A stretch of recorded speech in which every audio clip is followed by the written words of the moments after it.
자, 긴장하지 마세요. 하지만 우리 우주에 구멍이 있습니다. 새고 있는 걸까요? 지금까지 본 어떤 것보다 거대합니다. 인간의 뇌로는 이렇게 거대한 것을 상상조차 할 수 없습니다. 적어도 제 뇌로는요. 커지는 블랙홀일까요? 우리 태양계가 이 거대한 무의 공간에 빨려 들어가게 될까요? 제가 너무 과장하는 걸까요?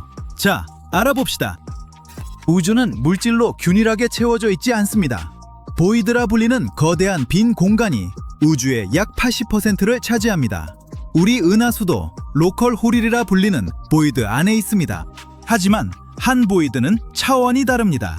목동자리 보이드라고 불리며 거대한 무라는 별명으로도 알려져 있습니다. 목동자리 방향 멀리 위치한 거대하고 거의 텅 빈 우주 거품입니다. 그 엄청난 크기가 이 기묘한 구조물을 믿기 어렵게 만듭니다. 목동자리 보이드는 무려 3억 3천만 광년에 걸쳐 펼쳐져 있습니다. 비교하자면 우리 작은 태양계의 폭은 약 3광년을 조금 넘습니다. 그런데 목동자리 보이드에는 은하가 아주 적습니다. 우주의 다른 곳과 비교하면 사실상 텅 비어 있습니다. 그래서 알려진 가장 큰 보이드 중 하나이자 발견된 가장 큰 빈 공간 중 하나입니다. 만약 우리 은하가 목동자리 보이드 안에 있었다면 역사의 대부분 동안 다른 은하를 볼 수 없었을 겁니다. 1960년대까지 망원경은 그만큼 강력하지 않았거든요. 다른 은하들은 너무 멀고 희미해서 발견할 수 없었을 겁니다. 1960년대가 되어서야 망원경이 크게 발전하면서 매우 희미하고 먼 은하들을 볼 수 있게 되었습니다. 그 보이드 안에 살았다면 그때서야 비로소 다른 은하가 존재한다는 걸 알게 되었을 겁니다. 중요한 질문을 풀어봅시다. 이런 거대한 빈 공간은 어떻게 형성될까요? 빅뱅 이후 우주의 모든 물질이 퍼져나가기 시작했지만 완벽하게 균일하게 퍼지지는 않았습니다. 양자 요동이라 불리는 미세한 무작위 차이로 인해 어떤 지역은 물질이 조금 더 많았습니다. 밀도가 높은 지역은 중력이 더 강해서 더 많은 물질을 끌어당겼습니다. 시간이 지나면서 다른 지역은 거의 비게 되었죠. 이렇게 은하들이 뭉치고 그 사이에 거대한 보이드가 만들어졌습니다. 시간이 지나면서 은하들도 서로 끌어당겨 필라멘트라 불리는 긴 실 같은 구조로 연결되었습니다. 이 필라멘트들이 모여 우주 전체에 거대한 거품 같은 그물망을 형성했습니다. 은하들은 실을 따라 모이고 그 사이 빈 공간이 보이드가 되었습니다. 마치 거품처럼요. 작은 보이드들이 서서히 합쳐져 목동자리 보이드 같은 거대한 영역이 형성되었습니다. 오늘날 필라멘트와 보이드는 우주에서 가장 큰 구조물입니다. 필라멘트는 더 뜨겁고 에너지가 높은 반면 보이드는 더 차갑고 훨씬 비어 있습니다. 목동자리 보이드는 정말 거대합니다. 관측 가능한 전체 우주 지름의 약 0.35%를 차지합니다. 하지만 이 거대한 공간 안에는 약 60개의 은하만 있으며 대부분 중심을 관통하는 튜브 형태로 뻗어 있습니다. 보통 이 크기의 영역에는 약 2,000개의 은하가 있습니다. 또한 이 보이드는 큰 곰자리, 쉐플리, 헤라클레스, 북쪽 왕관자리, 목동자리 같은 거대한 은하단으로 둘러싸여 있습니다. 이것이 가운데 텅 빈 공간을 더욱 충격적으로 만듭니다. 과학자들은 1970년대 새로운 기술로 우주를 입체적으로 볼 수 있게 되면서 이런 거대한 빈 공간과 큰 은하군을 처음 발견했습니다. 목동자리 보이드는 1981년 미시간 대학교의 미국인 천문학자 로버트 커슈너가 발견했습니다. 참고로 그 대학은 꽤 좋은 미식축구팀도 있죠. 당시 그와 그의 팀은 은하들이 우리에게서 얼마나 빨리 멀어지는지 측정해 우주를 입체적으로 지도화하고 있었습니다. 이 방법을 적색편이 탐사라고 합니다. 이 작업 중 이상한 것을 발견했습니다. 거의 아무것도 나타나지 않는 거대한 우주 영역이었죠. 지도에서 거대한 빈칸이었습니다. 과학자들은 몇 가지 극적인 가설을 즉시 배제했습니다. 목동자리 보이드는 블랙홀이 아닙니다. 예상보다 훨씬 적지만 소수의 은하가 있기 때문입니다. 빛을 차단하는 가스와 먼지 구름인 암흑 성운도 아닙니다. 목동자리 보이드가 은하를 숨기는 게 아니라 애초에 그렇게 많지 않은 겁니다. 목동자리 보이드는 과학자들이 우주가 어떻게 변화하고 성장하는지 배우는데 도움을 줍니다. 매우 비어있기 때문에 암흑에너지를 연구하기에 좋은 장소입니다. 우리 우주는 일반 물질, 암흑물질, 암흑에너지로 구성됩니다. 일반 물질은 맨눈이나 도구로 볼 수 있는 모든 것으로 우주의 약 5%를 차지합니다. 우주의 약 27%가 암흑물질이고 암흑에너지는 약 68%를 차지합니다. 이것은 우주 팽창을 담당하는 힘입니다. 암흑에너지가 무엇인지 정말 모르기 때문에 과학자들은 이것을 연구하고 작동 원리를 알아낼 기회에 흥분합니다. 보이드는 중성미자 연구에도 유용합니다. 아주 작은 입자로 우주를 막힘없이 여행할 수 있죠. 거의 잡을 수 없어서 유령 입자라고 불립니다. 우주를 그리고 우리를 흔적 없이 통과합니다. 지금 이 순간에도 수조개가 여러분의 몸을 통과하지만 아무것도 느끼지 못합니다. 중성미자는 태양, 폭발하는 별, 원자력 발전소처럼 에너지가 많은 곳에서 만들어집니다. 우주에서 빛입자 다음으로 많습니다. 중성미자의 정말 이상한 점은 이동하면서 바뀔 수 있다는 겁니다. 3가지 유형이 있고 이동 중에 서로 전환할 수 있습니다. 과학자들은 중성미자의 질량이나 어떤 유형이 가장 무거운지도 모릅니다. 더 많이 알면 우주의 작동 원리를 설명하는 데 도움이 될 수 있습니다. 어쨌든 시간이 지나면 우주 탐사선들이 이런 빈 영역을 면밀히 관찰할 겁니다. 관측 결과를 컴퓨터 예측과 비교해서 과학자들은 중성미자에 대해 더 배우고 우주를 더 잘 이해하길 바랍니다. 그런 우주 임무 중 하나가 유클리드입니다. 그 데이터는 목동자리 보이드와 다른 유사한 우주 보이드를 연구하고 분석하는 데 사용될 것입니다. 유클리드의 임무는 암흑우주를 연구하는 것입니다. 최대 100억 광년 떨어진 수십억 개의 은하를 관측하고 하늘의 넓은 영역을 포괄하는 거대한 입체 우주 지도를 만듭니다. 과학자들은 암흑에너지가 우주를 더 빠르게 팽창시키고 암흑물질이 은하 형성과 결합에 도움을 준다는 걸 압니다. 하지만 둘 다 실제로 무엇인지는 아직 모릅니다. 지난 100억 년 동안 우주가 어떻게 변해왔는지 관찰함으로써 유클리드는 과학자들이 우주의 성장 과정, 은하 형성, 암흑에너지와 암흑물질, 중력의 실체를 이해하도록 돕습니다. 유클리드는 높이 약 4m 반, 폭 약 3m 반입니다. 2가지 주요 부분이 있습니다. 한 부분은 전력, 컴퓨터, 조종 같은 우주선 운영을 담당하고 다른 부분은 망원경과 2대의 카메라가 있습니다. 하나는 우리 눈이 볼 수 있는 가시광선으로 촬영하고 다른 하나는 적외선으로 먼 은하를 찾습니다. 유클리드는 2023년 7월 플로리다에서 스페이스X 팰컨 9 로켓으로 발사되었고 2024년 2월에 공식적으로 과학 임무를 시작했습니다. 현재 지구에서 약 160만 킬로미터 떨어진 곳을 공전합니다. 지구와 함께 태양 주위를 도는 특별한 지점에 머물러 있습니다. 덕분에 시야가 안정되고 우주 연구가 쉬워집니다. 유클리드는 약 6년간 작동하도록 설계되었지만 연료가 남으면 더 오래 작동할 수도 있습니다. 2024년 10월 유클리드는 거대한 우주 지도의 첫 부분을 공개했습니다. 시간이 지나면서 은하수 바깥 하늘의 3분의 1 이상을 스캔하여 수십억 개의 은하를 촬영할 것입니다. 일부는 너무 멀어서 빛이 우리에게 닿는데 최대 100억 년이 걸렸습니다. 이 우주 탐사선이 찍은 이미지는 지구 망원경보다 약 4배 선명합니다. 유클리드는 또한 빛을 상세히 분석해 은하의 구성과 움직임을 파악합니다. 수억 개의 별과 은하에 대해 이 작업을 수행할 것입니다. 이 모든 것이 우주 임무 역사상 가장 거대한 우주 데이터 라이브러리를 만들 것입니다. 참고로 유클리드는 기하학을 발명한 고대 그리스 수학자의 이름을 따서 지어졌습니다. 과학자들이 이 이름을 선택한 이유는 우주의 형태를 이해하는 것이 물질과 에너지가 우주에 어떻게 퍼져 있는지 설명하는 데 도움이 되기 때문입니다. 이제 아셨죠? 지구 밖에서 생명체를 찾을 수 있는 가장 유망한 장소 중 하나인 토성의 얼음 위성 엔셀라두스를 생각해보세요. 과학자들은 생명체 형성에 필요한 6가지 성분 중 마지막 성분인 인을 최근에 발견했습니다. 이 희귀원소는 엔셀라두스의 바다에서 발견됐어요. 이 희귀원소는 지구의 토양을 비옥하게 만드는 데 도움이 됩니다. 하지만 먼 행성의 달에 숨겨진 바다에 있는 이 광물의 농도는 지구의 바다보다 100배에서 1000배까지 더 높을 수 있어요.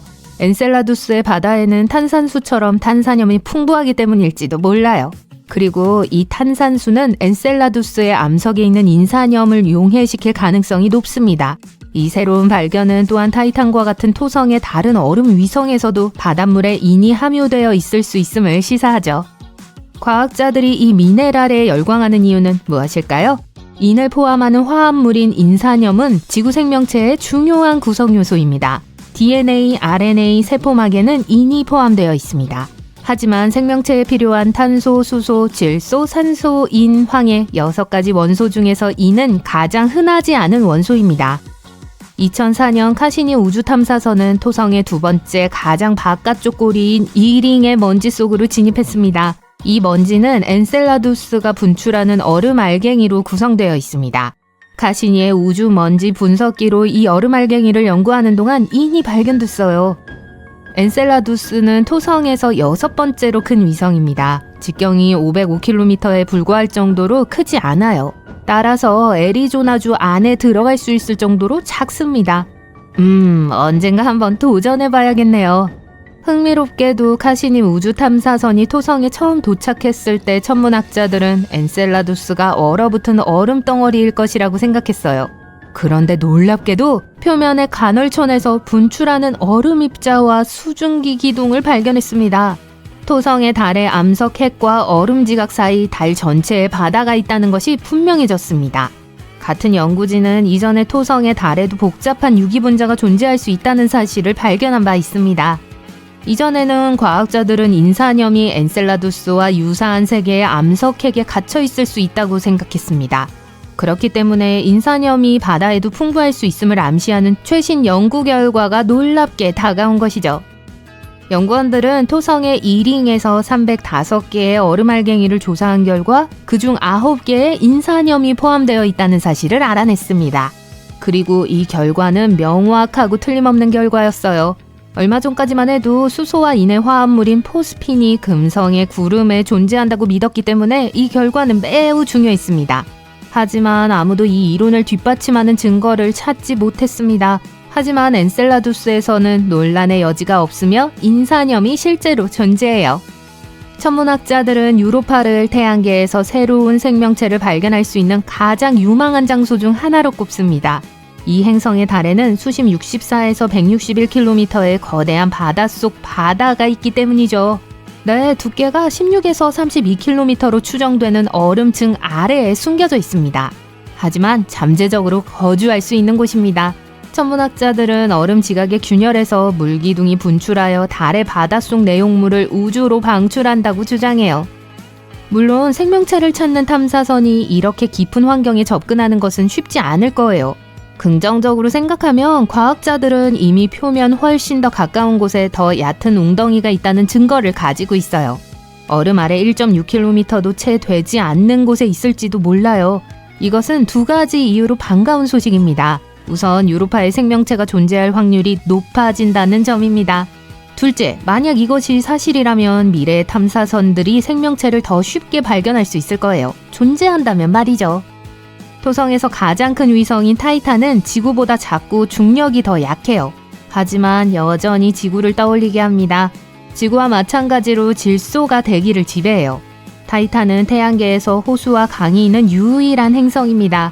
이 수역은 탄화수소, 메탄, 에탄으로 이루어져 있어요. 또한 지하에 물이 있는 바다도 있습니다. 하지만 이 바다는 매우 깊은 곳에 위치하고 있으며 이 바다가 지표면과 접촉하는지 여부는 아직 아무도 밝혀내지 못했습니다. 만약 그렇다면 표면의 복잡한 화학물질과 섞여 생명체의 연료를 제공할 수 있을 거예요. 하지만 엔셀라두스와 다른 얼음 위성이 태양계에서 생명체가 살았거나 한때 살았을 가능성이 있는 유일한 곳은 아닙니다. 2003년 유럽 우주국에서 발사한 화성 탐사선 마스 익스프레스는 화성 대기에서 메탄을 발견했습니다. 지구에서 대기 중 메탄가스의 대부분은 가축이 음식을 소화하고 가스를 배출하는 등 생명체에 의해 생성돼요. 그러나 과학자들은 메탄이 약 300년 동안 화성 대기에서 안정적이었다고 생각해요. 그러다가 2006년 메탄은 붉은 행성에서 거의 완전히 사라졌습니다. 그리고 연구원들의 모델이 설명한 것보다 600배나 빠른 속도로 일어났습니다. 문제는 무엇이 또는 누가 가스를 생성했으며 어디로 갔나 하는 거예요. 화성의 또 다른 미스테리는 화성 표면 아래에 잠들어 있을지도 모르는 미생물입니다. 이 미생물들은 수백만 년 동안 우주에서 나오는 강한 방사능으로부터 보호받았을 거예요. 과학자들은 화성의 환경을 실험실에서 시뮬레이션하여 이 가설이 사실인지 확인했어요. 그리고 박테리아가 그러한 조건에서 2억 8천만 년 동안 쉽게 생존할 수 있다는 사실을 발견하고 놀랐습니다. 오, 정말 오래 살 수 있네요. 이는 화성에 생명체가 존재했다면 화성 토양을 시추하여 행성 지하에서 그 증거를 찾을 수 있다는 걸 의미하죠. 현재 화성에는 물이 흐르지 않아 세포나 포자가 말라버릴 수 있습니다. 게다가 표면 온도는 드라이 아이스와 비슷해 완전히 얼어붙은 상태예요. 겨울 왕국이죠. 그럼에도 불구하고 붉은 행성의 지하에는 6가지 종류의 박테리아와 곰팡이가 살고 있을 수 있습니다. 그중 가장 가능성이 높은 건 강인한 성질 때문에 박테리아 코난이라는 별명을 가지고 있어요. 글쎄요, 시간이 지나면 알겠죠. 어쨌든 지구 밖 태양계에서 생명체를 찾지 못한다면 우리 항성계 밖에 있는 행성인 외계 행성에서 생명체를 찾을 수 있을 거예요. 그중 일부는 매우 유망해 보입니다. 지구에서 가장 가까운 외계 행성은 프록시마 센타우리 B입니다. 지구에서 불과 4.2광년 떨어진 곳에 있어요. 최근 천문학자들은 이 행성이 이전에 생각했던 것보다 훨씬 더 지구와 비슷할 수 있다는 사실을 발견했어요. 이 행성은 태양보다 어둡고 질량이 적은 별의 궤도를 돌고 있습니다. 프록시마 센타우리 B는 이 별의 거주 가능 영역 한가운데 있습니다. 즉, 이 행성에는 액체 상태의 물과 생명체가 존재할 가능성이 높습니다. 이 외계 행성은 모항성과 조석 고정되어 있는 것처럼 보이며 한쪽 면이 항상 항성을 향하고 있어요. 다른 한쪽은 항상 어둠 속에 있습니다. 과학자들은 이 행성에 대기가 있는지 아직 밝혀내지 못했습니다. 이 행성은 별에 너무 가까이 접근해서 공전하며 11일 이내에 공전을 완료해요. 별에서 나오는 방사선이 행성의 공기를 끌어당기고 있을 수 있어요. 그렇다면 프록시마 센타우리 B의 표면에는 액체 상태의 물이 존재하지 않을 가능성이 높아요. 글리제 832C는 지구에서 16.2광년 떨어져 있으며 우주적 관점에서 보면 아주 가까운 거리예요. 이 외계 행성은 지구보다 5배나 거대하며 모항성에 훨씬 더 가깝게 이동합니다. 그래서 이 행성에서의 1년은 고작 36일에 불과해요. 하지만 이 별은 태양보다 훨씬 차갑고 어두운 적색 외성이기 때문에 글리제 832C는 지구만큼이나 많은 빛과 열을 받아요. 동시에 지구와 비슷한지의 여부는 아직 확실하지 않습니다. 아마도 이 행성은 대기가 훨씬 더 두꺼워 온실효과 폭주를 일으킬 수 있습니다. 이 현상은 행성이 우주로 다시 방출할 수 있는 것보다 더 많은 열을 모항성에서 흡수할 때 발생해요. 즉, 글리제 832C는 상대적으로 시원한 지구보다는 뜨거운 금성과 비슷할 가능성이 높다는 뜻이죠. 그래도 좋아요. 난데없이 나타난 이상한 소리가 우리 은하계 전체로 퍼져나가고 있습니다. 소리는 끊임없이 반복되고 있고 우리가 전에 들어본 적이 없는 소리입니다. 과학자들은 2020년에 그것을 발견했으며 이전에 연구했던 여느 에너지의 징후와는 전혀 달랐어요. 강력하고 밝은 무선 신호가 가끔 발생하다가 하루 만에 신비하게 사라졌습니다. 우리가 아는 우주 물체의 프로필과는 일치하지 않아요. 신호가 조금 귀에 거슬리는가 싶더니 난데없이 사라집니다. 과학자들이 이 신호를 다른 망원경과 일치시키려고 하자 없어져 버린 겁니다. 저 질량 별은 때로는 무선 에너지로 폭발하지만 이런 경우에는 대부분 X선을 가지고 있기 때문에 해당되지 않습니다. 펄서 같은 매우 밀도 높은 붕괴한 별 또한 마그네타도 아닙니다. 과학자들이 찾아낸 가장 그럴듯한 후보는 우리가 은하 중심 전파원 GCRT라고 알고 있는 신비한 부류의 물체입니다. 그것은 밝고 빠르게 빛나는 전파의 원천입니다. 우리 은하의 중심부 근처에서 붕괴되어 우리가 우주의 신비를 푸는 것을 도울 수 있을 거예요. 시속 95km의 속도로 갈 수 있는 나는 자동차가 있다면 우주로 진입하기까지 1시간밖에 걸리지 않을 겁니다. 다른 40만 킬로미터가 좀 넘게 떨어져 있으며 이는 지구 둘레의 약 10배입니다. 이는 달 여행이 지구를 연속으로 10바퀴 도는 것과 같고 6개월도 걸리지 않을 것이라는 뜻입니다. 명왕성까지의 여행은 800년이 더 넘게 걸릴 거예요. 프록시마 B는 가장 가까이 있는 지구와 비슷한 이웃입니다. 우리 태양에 가장 가까운 별 이웃을 도는 작은 바위 세계입니다. 그것은 태양에 거주 가능한 지역의 궤도를 돌고 있어요. 별과 충분히 멀리 떨어져 있어서 온화한 조건을 가진 지역이죠. 너무 춥거나 덥지 않아서 액체 물이 적어도 가정으로 존재할 수 있는 조건입니다. 만약 프록시마 B까지 아폴로 달 로켓의 속도인 시속 42,000km로 여행하려고 한다면 그곳까지 가는데 11만 2천년 이상 걸릴 거예요. 거기에서 숨을 쉴 수 없을 수도 있습니다. 프록시마 B에 대기가 있는지는 아무도 모릅니다. 인간은 항상 우주를 탐험하지만 우리는 우주에서 약 5%의 물질만 볼 수 있습니다. 그리고 알버트 아인슈타인은 빈 우주 공간이 실제로 무의 공간이 아니라는 것을 깨달은 최초의 인물이었습니다. 우리가 볼 수 없는 나머지는 실제로 27%의 암흑 물질이라고 하는 보이지 않는 물질로 구성되어 있으며 암흑 에너지라고 불리는 68%의 물질과 결합되어 있습니다. 우주에 물을 부으려고 한다면 물론 우주선 밖에서 말이죠. 그러면 바로 끓거나 증발해버릴 거예요. 그것은 우주에 공기나 기압이 없기 때문입니다. 기압이 낮아질수록 보통 물을 끓게 만드는 온도도 낮아집니다. 그것을 염두하면 물은 해수면보다 산꼭대기에서 훨씬 더 빨리 끓습니다. 우주에는 기압이 없기 때문에 물이 매우 낮은 온도에서 끓을 수 있습니다. 과학자들은 우주에 적어도 수십억 개의 우주가 있다고 믿습니다. 실제 숫자는 알지 못하고 아마 절대 알지 못하겠지만 하늘의 매우 작고 제한된 지역에서 얼마나 많은 은하를 볼 수 있는지를 계산함으로써 과학자들은 그 수를 가늠하려고 노력했습니다. 우주가 별과 여기저기 있는 행성 몇 개로 가득 찬 것처럼 보일 수도 있지만 우리 고향 은하는 적어도 1000억 개의 행성을 가지고 있습니다. 풍선에 헬륨을 채우고 날리면 아주 높이 떠오르는 것을 볼 수 있을 거예요. 높이 올라갈수록 대기권의 공기는 더 희박해집니다. 풍선은 주변 대기가 풍선 안에 든 헬륨과 같은 무게가 될 때까지 상승할 겁니다. 이 지점은 지표면 위 약 32km 높이일 거예요. 따라서 이것은 헬륨 풍선이 올라갈 수 있는 최고의 높이입니다. 우리는 우주가 얼마나 큰지 모릅니다. 그 가장자리를 볼 수 없으며 심지어 우주에 가장자리가 있는지도 알 수 없습니다. 우리는 지구로부터 약 140억 광년의 거리를 볼 수 있는 기술이 있습니다. 이것은 우리가 지구 표면 위 약 960km에서 끝나는 우리 대기의 바깥층에서 시작해서 직경 280억 광년의 범위를 볼 수 있다는 것을 의미합니다. 비록 우주의 크기가 끊임없이 변하고 시간이 지남에 따라 더 커지고 있지만요. 수성은 태양에 가장 가깝기 때문에 대부분의 사람들은 수성이 가장 뜨거운 행성이라고 생각합니다. 하지만 금성이 가장 뜨거운 행성입니다. 우리 중심별에서 두 번째 행성이고 수성에 비해 태양으로부터 4,800만 킬로미터 더 떨어져 있습니다.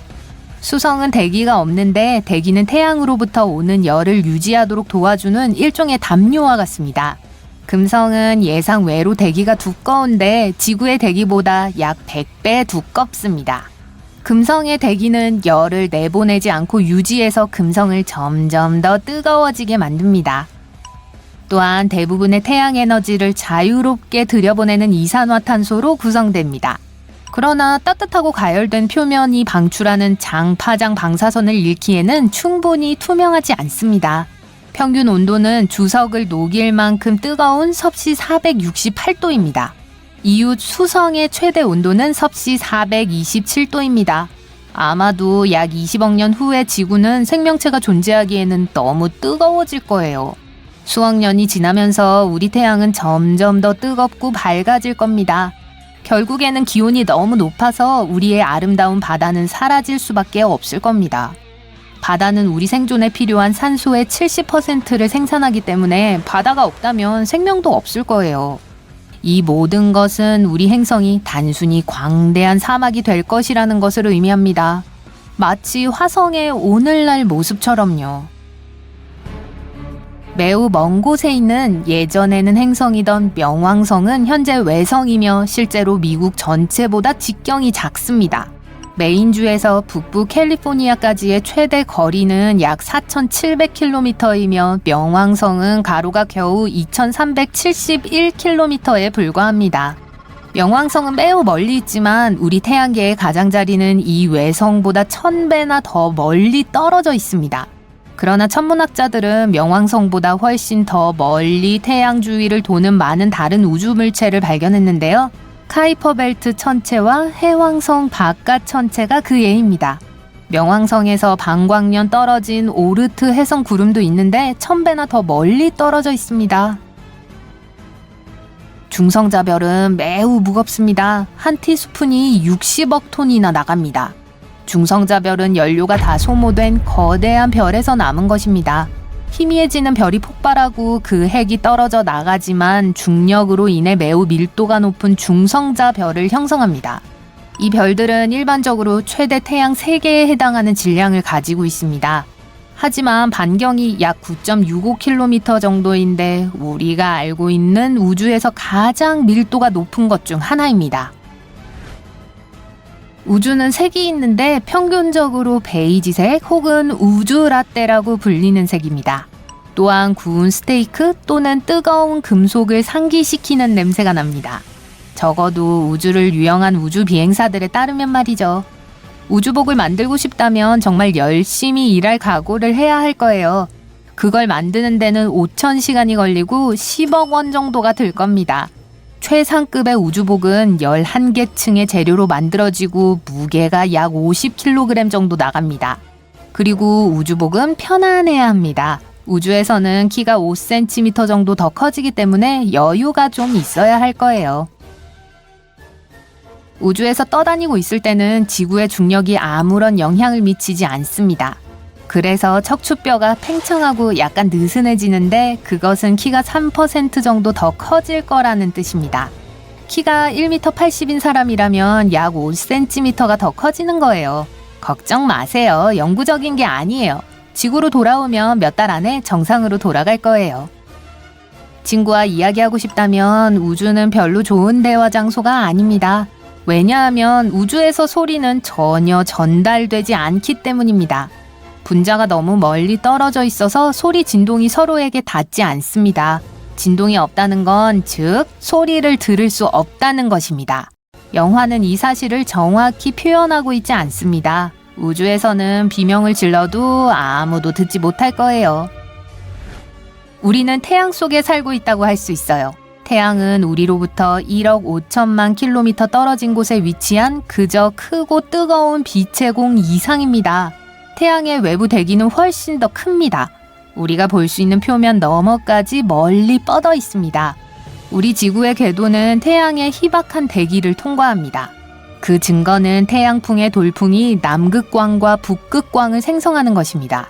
그래서 어떻게 보면 우리가 태양 속에 살고 있다는 뜻이에요. 우리뿐 아니라 먼 해왕성을 포함한 다른 행성들도 마찬가지입니다. 우리가 태양 바깥 대기라고 부르는 태양권은 약 160억 킬로미터까지 뻗어 있습니다.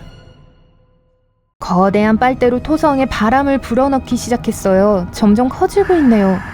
더욱더 커지고 더 커져요.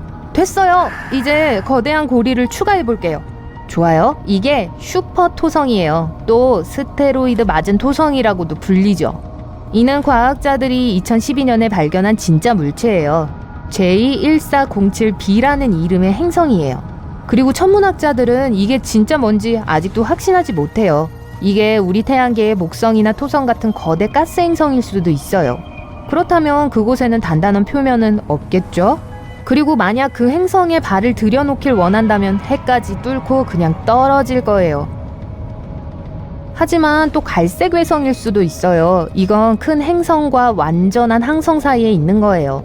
이런 물체들은 항상 안에서 일어나는 것처럼 열핵 반응을 일으키기 위해서는 충분히 무거워야 해요. 하지만 빛을 발하고 열을 방출하기에는 갈색 외성의 반응의 힘이 너무 약하죠. J1407b의 크기와 무게를 가늠하기 위해 지구를 볼게요. 우리의 행성을 저울 위에 둔다면 6과 0이 21개 있는 톤이에요. 우리의 지구는 또한 지름이 약 12,700km예요. 이제 이건 우리 태양계에서 가장 큰 행성인 목성이에요. 이것의 지름은 지구의 11배예요. 또 318배 무겁고요. 만약 목성이 양동이라면 안에 1321개의 지구를 담을 수 있을 거예요. 그리고 오늘의 영웅 슈퍼토성이에요. 목성의 거의 20배죠. 저울의 균형을 맞추려면 반대편에 6,360개의 지구를 놔야 할 거예요. 이 행성의 고리는 너무 넓어서 만약 이게 태양계에 있었다면 태양과 지구 사이의 절반 이상의 공간을 차지했을 거예요. 그리고 슈퍼토성이 원래의 토성과 위치를 바꾼다면 맨눈으로 고리를 볼 수 있을지도 몰라요. 보름달보다 더 클 테니까요. 아마 이 고리들도 우리 토성 주변의 고리와 같은 방식으로 생겨났을 거예요. 한 이론에 의하면 고리들은 한때 그곳에 있었던 위성의 잔해라고 해요. 당시 위성들의 궤도는 안정적이지 않았습니다. 점점 시간이 지나면서 위성은 공전하고 있던 거대한 행성의 조성력에 의해 산산조각 났어요. 예전에 위성의 작은 조각들이 거인의 궤도에 자리 잡았죠. 믹서기 안에 있는 것처럼 서로 충돌해버린 거예요. 얼마 후 남은 건 기본적으로 거대한 행성 주변을 돌아다니는 먼지와 얼음 입자들 뿐이었습니다. 또 다른 이론은 고리가 위성이 소행성이나 다른 위성과 충돌한 후에 나타났다고 주장해요. 그리고 나서 중력 믹서기가 작동하면서 위성의 잔해를 고리로 바꾼 거죠. 어떤 과학자들은 그 고리가 행성 자체와 거의 동시에 형성되었다고 생각해요. 그래서 그건 가스구름, 우주잔해, 먼지로 된 행성 모양의 성운일 뿐이란 거죠. 후에 그게 아마 쪼그라들고 굳어져서 행성을 형성했을 거예요. 우리 슈퍼토성이 고리를 어디서 얻었는지는 아직 추측만 할 뿐이에요. 하지만 과학자들은 고리의 질량이 지구의 80%라고 해요. 그 뜻은 J1407b의 궤도를 돌던 위성이 우리 행성과 거의 같은 크기였다는 걸 의미하는 것일 수도 있어요. 이 고리 중간에 약간의 틈이 있는데요. 과학자들은 슈퍼토성의 위성이 그곳에 있을지도 모른다고 생각해요. 만약 이게 사실이라면 대략 화성 크기일 거예요. 만약 과학자들이 맞고 슈퍼토성이 사실 갈색 외성이라면 이건 굉장한 발견이에요. 과학자들은 슈퍼토성이 나이 먹는 걸 볼 수 있을 거예요. 그 과정을 추측해보자면 갈색 외성은 에너지를 잃고 줄어들고 점점 사라지겠죠. 그리고 갈색 외성이 이 에너지를 다 소진하면 흑색 외성으로 변해요. 그렇게 되면 블랙홀을 헷갈리기 쉬워요. 사람들은 아직 우주 어디에서도 흑색 외성을 발견하지 못했어요. 왜냐하면 흑색 외성이 형성되기까지는 수조에서 수천조 년이 걸리기 때문이죠. 우리 우주는 너무 어려요. 그리고 어떤 별도, 심지어 우주가 태어났을 때 나타났던 별들도 흑색 외성이 될 시간을 가지지 못했어요. 우주에서 가장 오래된 천체 중 하나는 꽤 긴 이름을 가진 백색 외성이에요. 이 행성의 나이는 약 110에서 120억 살이고 태양보다 절반 정도 차가워요. 그리고 아직도 식어가고 있죠. 이게 흑색 외성이 되기 위해서는 10에 0을 15개 더한 나이가 필요해요. 비교하자면 우주는 1.4에 0이 10개 붙은 나이예요. 과학자들은 흑색 외성이 암흑 물질을 먹으며 약 10에 0을 25개 붙인 시간 동안 존재할 거라고 믿고 있어요. 그 이후 물질의 가장 작은 입자인 양성자가 붕괴하기 시작할 거예요. 그리고 나서 흑색 외성은 그냥 증발해버릴 거예요. 그렇게 되기까지 10에 0을 49개 붙인 시간이 더 걸릴 거예요. 하지만 양성자가 그대로 남아있다면 훨씬 더 흥미로운 시나리오가 흑색 외성을 기다리고 있을 거예요.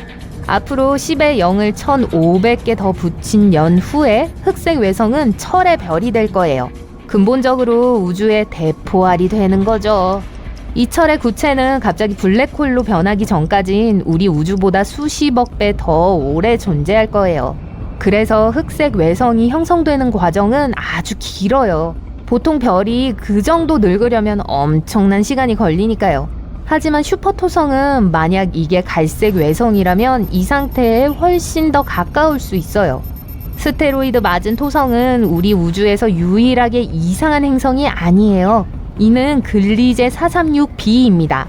이 행성은 트랜짓 기법을 사용해 찾았어요. 트랜짓은 행성이 모항성과 관찰자 사이를 이동할 때 일어나요. 월식과 비슷하죠. 이 행성은 지구 4배 크기이고 22배 더 무거워요. 거의 해왕성과 같은 거예요. 이곳은 이국적인 물의 세계인데요. 이곳의 물은 고체 형태지만 얼음은 아니에요. 온도가 약 섭씨 270도예요. 냄비의 물은 섭씨 100도에서 증기로 변해요. 하지만 글리제 436b에서는 극한의 압력 때문에 액체가 고체 상태로 남아있을 수 있어요. 과학자들은 또 이 행성의 대기가 우주 공간으로 증발하고 있다는 것을 발견했어요. 그래서 주변에 이 거대한 원형 구름이 있는 거예요. 이게 지속적으로 궤도를 따라 돌고 있으면서 혜성처럼 보이는 긴 꼬리를 행성에 달아주고 있죠. 개자리 2는 지구상의 모든 돈보다 더 가치 있는 엄청난 부를 소유하고 있어요. 행성 전체에 다이아몬드가 흩어져 있거든요. 개자리 2는 너비가 지구의 약 2배, 무게는 8배 무거워요. 이 행성은 자전하지 않아요. 행성의 한쪽 면만이 항상 자신의 모항성을 향하고 있어요. 이곳의 표면 온도는 타는 불의 온도보다 거의 2배 높아요. 그리고 모항성의 탄소가 풍부하기 때문에 행성도 이 원소를 많이 포함하고 있어요. 강한 압력과 온도는 탄소를 흑연과 다이아몬드로 바꾸는 걸 도와요. 안타깝게도 이 행성은 우리 집에서 40광년 떨어져 있어요. 그래서 일반 로켓을 타고 그곳에 가려면 약 73만 년이 걸릴 거예요. 보석이 풍부한 또 다른 행성은 햇 P7b예요. 지구에서 약 1000광년 떨어져 있어요. 이 행성은 목성보다 60% 더 크고 거의 2배 더 무거워요. 그리고 모항성이 아주 가까이 있어서 지구에 이틀 만에 한 바퀴를 돌아요. 항성에 너무 근접해 있어서 햇 7b는 거의 백색 외성만큼 뜨겁습니다. 만약 이 행성의 밤쪽으로 보면 특이한 구름을 볼 수 있을 거예요. 과학자들은 이 구름이 커런덤 물질이 풍부할 수 있다고 믿고 있어요. 이것은 루비와 사파이어를 형성하는 바로 그 물질이에요. 그래서 그곳에 매우 비싸고 아름다운 보석비가 쏟아질 가능성이 높아요.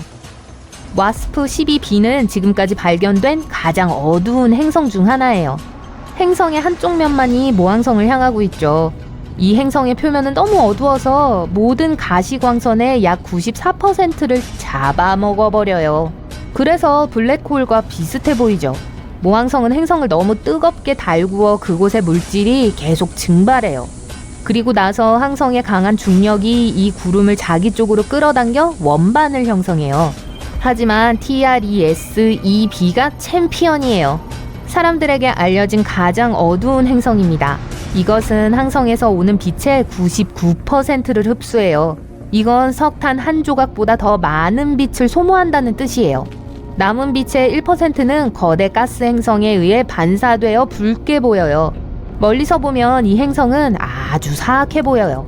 우주에서 가장 오래된 행성 중 하나는 PSR B1620-26b예요. 약 127억 살이 되었어요. 그 뜻은 빅뱅 이후 약 10억 년 후에 형성되었단 걸 의미해요. 이 행성은 너무 오래되어 두 개의 모항성이 진화할 시간을 가질 수 있었죠. 하나는 백색 외성이에요. 다른 하나는 초당 거의 100회 회전하는 펄서예요. 이 행성의 해돋이는 정말 멋질 거예요. 바로 지금 이 항성계는 밀집된 성단계를 향해 움직이고 있어요. 이러면 항성 충돌로 이어질 수 있어요. 그래서 이 행성의 운명을 알 수가 없어요. 케플러 438b는 지구와 가장 비슷한 행성 중 하나예요. 이 별의 크기는 12%에 불과하고 모항성에서 너무 가깝지도 너무 멀지도 않은 생명 거주 가능 영역 내에 있어요. 이곳은 열기로 물을 증발하지 않고 추위에 물이 얼지 않는 최고의 지점이에요. 이 행성 표면에 생명체가 살고 있을지도 몰라요. 미래에는 이곳이 인간들의 새로운 보금자리가 될 수도 있어요. 하지만 우리가 빛의 속도로 여행한다 해도 사람들이 이 행성에 도착하는데 약 470년이 걸리는데 이건 물리 법칙상 불가능하죠. 곧 달에 많은 것을 건설할 수 있을지도 모릅니다. 인도의 달 탐사선이 최근 달의 남극 근처에서 유황을 발견했기 때문이에요. 이 화학 원소는 달의 인프라를 건설하는데 매우 유용하게 사용될 수 있습니다. 이 화학 원소가 지구의 자연위성에서 발견된 건 이번이 처음입니다. 이 유용한 원소는 주로 지구의 화산 근처에서 발견돼요. 달에서 이 원소가 발견되었다는 건 달의 화산 역사와 과거 대기 환경에 대해 많은 것을 말해줍니다. 탐사선의 로버는 2023년 8월 23일 달의 남극에서 약 70도 지점에 착륙한 지 일주일도 채 되지 않아 이 화학 원소를 발견했습니다. 이 역사적인 달 착륙으로 인도는 달의 탐사선을 안전하게 착륙시킨 네 번째 국가가 되었습니다. 또한 달의 남극에 아주 가까이 착륙한 최초의 우주선이기도 해요. 남극은 물 얼음이 매장되어 있는 것으로 알려져 있어 전략적으로 중요한 지역이에요. 만약 이것이 사실로 밝혀진다면 향후 탐사선이 이 물 얼음을 채취하여 식수나 로켓 연료로 사용할 수 있을지도 모릅니다. 착륙선은 2주 동안 달의 토양과 극도로 얇은 대기 분석에 중점을 둔 데이터 수집을 수행했어요. 한편 태양열로 구동되는 프라기안 로버는 달에서 얼어붙은 물을 찾기 위한 탐사를 시작했죠. 착륙선은 9월 3일에 또 다른 놀라운 업적을 보여주었습니다. 우주선은 엔진에 시동을 걸고 약 41cm 상공으로 몸체를 들어 올렸어요. 그런 다음 살짝 도약해서 원래 위치에서 30에서 41cm 떨어진 곳에 착륙했죠. 착륙선을 달 표면에서 띄웠다가 다시 착륙시킬 수 있다는 건 향후 임무를 위해 필수적이며 달 탐사 후 토양 샘플이나 우주 비행사를 안전하게 귀환시킬 수 있음을 보여주는 중요한 일이에요. 9월 인도 우주선은 수면 모드로 전환되었습니다. 14일간의 달의 밤이 다가오고 있는데 우주선은 이 기간 동안 과학 데이터를 수집하도록 설계되지 않았기 때문이에요. 지금까지 탐사선의 주요 결과 몇 가지에 대해 알아봤습니다. 하나는 달의 다양한 깊이에서 표토의 온도를 측정하는 것과 관련이 있어요. 흥미롭게도 해당 지역의 위성 표면이 예상보다 더 뜨거운 것으로 나타났습니다. 달 표면의 온도는 섭씨 20에서 30도 사이일 것으로 생각했어요. 하지만 섭씨 70도 정도였습니다. 예상보다 훨씬 더 뜨거웠어요. 또 다른 발견은 산소를 포함한 여러 화학 원소의 존재를 나타내요. 또한 우주선에서 받은 데이터는 남극에 가까운 달 표면에 알루미늄, 칼슘, 철, 티타늄, 실리콘 및 기타 화학 원소의 존재를 확인했어요. 이 로버는 또한 달 표면 아래에서 지진과 울림을 측정하도록 설계된 특수 장비를 사용하여 지진 활동을 감지했습니다. 로버의 분광기 덕분에 감지된 유황으로 돌아가 볼게요. 과학자들은 현재 이 원소가 자연적으로 표면에 형성된 것인지 아니면 화산 활동이나 운석 충돌의 결과인지 알아내기 위해 노력하고 있어요. 달에서 발견되는 또 다른 놀라운 것은 암석입니다. 지금까지 알려진 가장 오래된 지구 암석일지도 몰라요. 아폴로 우주비행사가 지구로 가져온 대형 암석 수집품에 포함된 2cm 너비의 칩이 실제로 40억 년 된 지구의 조각일 수 있습니다. 이 발견은 초기 지구가 시작될 때 겪은 격렬한 충돌을 더 잘 이해하는 데 도움이 될 수 있을 거예요. 아마 이랬을 거예요. 암석이 형성된 직후 소행성 충돌로 인해 그 조각이 지구에서 날아갔을 수 있습니다. 당시 달은 지금보다 지구에 3배나 더 가까웠습니다. 충돌이 너무 강력해서 이 지구 암석 덩어리는 달까지 날아갔어요. 나중에 이 파편은 여러 종류의 암석으로 이루어진 달 강력암에 휩싸였습니다. 결국 이 암석은 아폴로 14호 우주비행사에 의해 지구로 귀환하게 됩니다. 과학자들이 화성과 달에서 온 운석을 발견한 적은 있지만 달에서 온 암석이 지구 운석으로 밝혀진 것은 이번이 처음이었습니다. 또한 이 암석이 지구 표면 아래 약 19km에 해당하는 온도와 압력에서 물이 풍부한 환경에서 형성되었다는 사실도 밝혀냈어요. 2019년 중국의 창어 4호 탐사선이 달의 반대편에 착륙하여 새로운 역사를 만들었습니다. 이 탐사선은 연구원들이 위성 표면 아래에 숨겨진 구조를 시각화하여 수십억 년의 달 역사를 밝혀내는 데 도움을 주었어요. U-2 로버는 달 관통 레이더의 도움으로 이러한 발견을 이뤄냈습니다. 달 표면 깊숙한 곳을 촬영하고 달 표면 아래 보이지 않는 구조물에서 반사되는 소리에 울림을 들었죠. 그 구조물들은 거의 305m 깊이에 놓여 있는 것으로 밝혀졌습니다. 연구에 따르면 표면 아래 첫 40m는 먼지, 토양, 암석층으로 이루어져 있어요. 이 기구는 또한 큰 물체가 달 표면에 부딪힌 후 형성되었을 것으로 추정되는 숨겨진 분화구도 발견했어요. 아주 오래전 고대 용암이 지하 깊은 곳에서 흐르고 있었을 가능성이 높아요. 연구원들은 지층 주변에 부서진 암석들이 충돌로 인해 생성된 파편일 수 있다고 생각해요. 또한 화산암층이 지표면에 가까울수록 더 얇아지는 것을 발견했습니다. 이러한 용암 흐름의 두께 변화는 시간이 지남에 따라 분출 횟수와 규모가 감소한다는 걸 의미할 수 있어요. 따라서 달의 화산 활동은 약 45억 년 전 달이 형성된 이후 점차 줄어들었습니다. 달의 반대쪽에는 태양계에서 가장 크고 오래된 충돌 분화구 중 하나인 남극 아이켄 분지가 있습니다. 안타깝게도 지구에서는 거대한 산의 사슬처럼 보이는 외곽 테두리만 볼 수 있어요. 지름이 2414km가 넘고 달 표면의 4분의 1을 덮고 있는 13km 깊이의 거대하고 움푹 패인 곳이에요. 천문학자들은 이 분화구가 약 40억 년 전 소행성이 달과 충돌했을 때 생겨났다고 확신하고 있어요.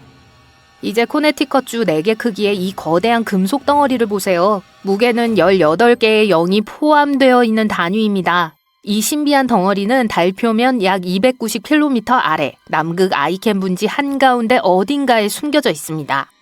이 사실은 나사의 중력 회복 및 내부 실험실 임무를 뜻하는 그레일이 자연 위성에 대한 데이터를 수집하면서 발견되었습니다. 이 정보를 조사하던 중 과학자들은 달 표면의 한 곳에서 중력에 이상한 변화가 있음을 발견했어요.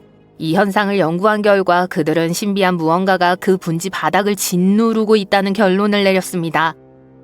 지금까지 연구원들은 기괴한 덩어리의 기원을 밝혀내지 못했지만 몇 가지 이론이 있습니다. 그중 하나는 달이 막 모양을 갖추었을 때 나타난 고밀도 산화물 덩어리라고 주장해요. 그 당시 위성은 여전히 고대 마그마의 바다로 덮여 있었으며 냉각의 마지막 단계에서 덩어리가 형성될 수 있었어요. 그러나 대부분의 과학자들은 이 수수께끼의 덩어리가 한때 남극 아이켄 분지를 만든 거대한 소행성의 일부라는 다른 이론을 지지합니다. 금속성 물질이기 때문에 아마도 소행성의 철, 니켈 핵일 거예요. 달에 미로 같은 용암굴이 있을지도 모릅니다. 얼마 전 천문학자들은 지하 지형을 조사한 결과 달 표면 아래에서 거대한 동굴을 발견했어요. 30억 년 전에 일어난 달 화산 활동의 결과일 수 있습니다.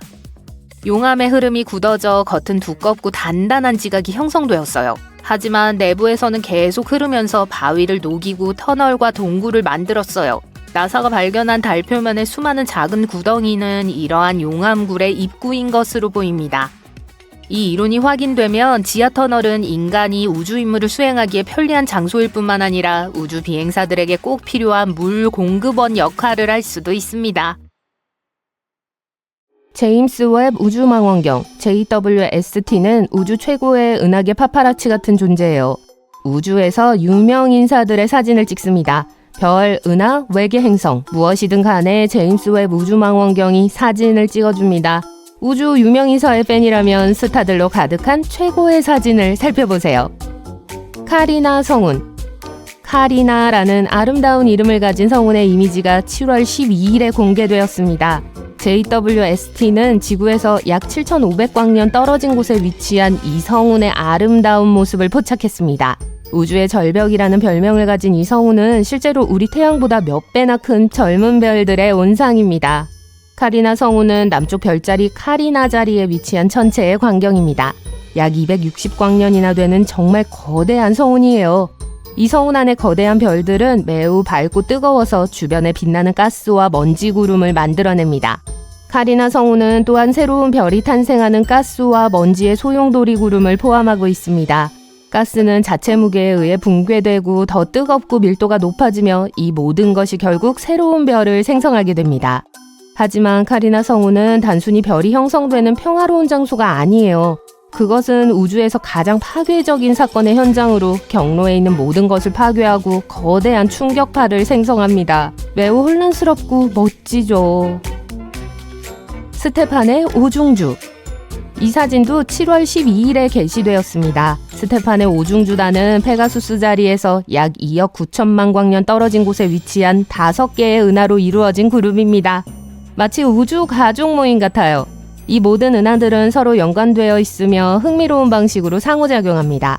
그들은 중력으로 서로를 잡아당기고 가스와 먼지를 끊임없이 교환합니다. 이러한 상호작용으로 인해 일부 은하가 충돌하고 합쳐져 폭발적인 별 형성 및 초신성과 같은 모든 종류의 멋진 효과를 만들 수 있습니다. JWST 덕분에 우리는 이 은하들에 대한 충격파, 조석 꼬리 및 기타 놀라운 세부사항을 볼 수 있었습니다. 이 은하들의 상호작용은 이 사진에서 볼 수 있는 놀라운 광경을 만들어냅니다. 목성. 여기 우리의 오랜 거인 친구가 있습니다. 이 이미지는 8월 22일에 나사에서 공개했습니다. 목성은 태양계에서 가장 큰 행성이며 많은 위성과 아름답게 소용돌이치는 구름으로 유명합니다. 하지만 목성은 토성과 마찬가지로 행성을 공전하는 작은 먼지 입자로 구성된 고리 시스템도 가지고 있어요. 이 고리는 토성보다 훨씬 작고 눈에 잘 띄지 않지만 여전히 매우 깔끔합니다. 목성에는 또한 행성 대기에서 발생하는 다채로운 빛의 디스플레이인 오로라가 있습니다. 오로라는 태양풍의 하전 입자가 목성의 자기장과 상호작용하여 발생해요. 지구에서와 마찬가지로 목성의 그 근처에서 볼 수 있습니다. 하지만 이 오로라는 우리보다 훨씬 더 밝고 강렬해서 우주에서도 이 기이한 빛의 쇼를 볼 수 있어요. 그리고 마침내 이 눈부신 광경을 포착할 수 있었습니다. JWST의 사진에는 목성의 오로라와 그 고리, 그리고 2개의 위성인 아말테아와 아드라스테이아까지 모두 담겨 있습니다. 이 사진에서 오로라가 얼마나 밝고 선명한지 놀라울 정도입니다. 수레바퀴 은하. 나사는 8월 2일에 이 이미지를 공개했습니다. 이 사진은 수레바퀴 은하와 그 동료들을 보여줍니다. 수레바퀴 은하는 그 모양에서 그 이름을 얻었어요. 마치 수레바퀴처럼 보이지 않나요? 이것은 우주 깊은 곳에 위치한 별, 가스, 먼지로 이루어진 거대한 소용돌이 모양의 덩어리예요. 긴 나선형 팔이 달린 바람개비 모양이죠. 이 팔들은 초대 질량 블랙홀이 있는 중앙 영역의 중력에 의해 서로 붙잡혀 있습니다. 그러나 수레바퀴 은하는 나선형 은하와는 조금 다릅니다. 그것은 작은 은하가 큰 은하와 충돌하여 가스와 먼지를 통해 파문을 일으킨 충격파를 만들면서 형성되었습니다. 언젠가는 꼭 이 은하를 방문해야 해요. 분명 신나는 여행이 될 거예요. 나선형 은하 M74. 그리고 또 다른 나선 은하가 등장합니다. 나사는 7월 22일에 이 이미지를 공개했습니다. JWST는 이 아름다운 성단을 보기 위해 두꺼운 먼지와 가스층을 뚫고 들어가야 했습니다.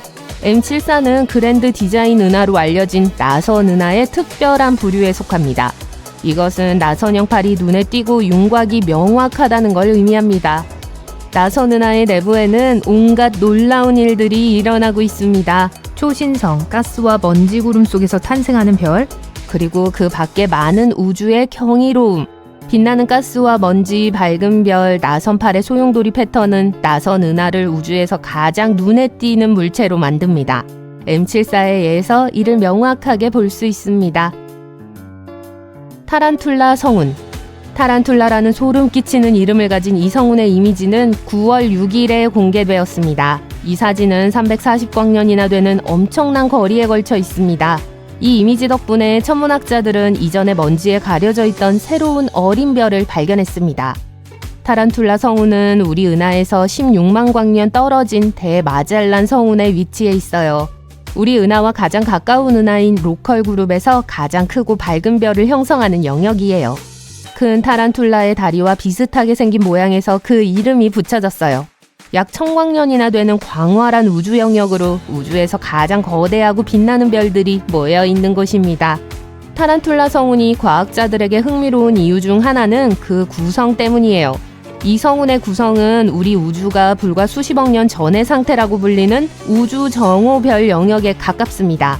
그 당시에는 별 형성이 절정에 달했습니다. 웹 망원경 덕분에 우리는 이 은하를 더 잘 연구하고 우리 우주의 정점이 어땠는지 알아낼 수 있습니다. 해왕성의 고리. 이 사진은 2022년 9월 21일에 게시되었습니다. 이 사진에서는 행성 옆에 있는 6개의 작은 위성도 볼 수 있으며 왼쪽 상단 모서리에 트리톤이 밝게 빛나고 있습니다. 태양이라고 생각하지 않으셨나요? 네, 해왕성에도 고리가 있습니다. 해왕성에는 화려함과 스타일을 더해주는 최고의 우주 액세서리와 같은 반지가 있습니다.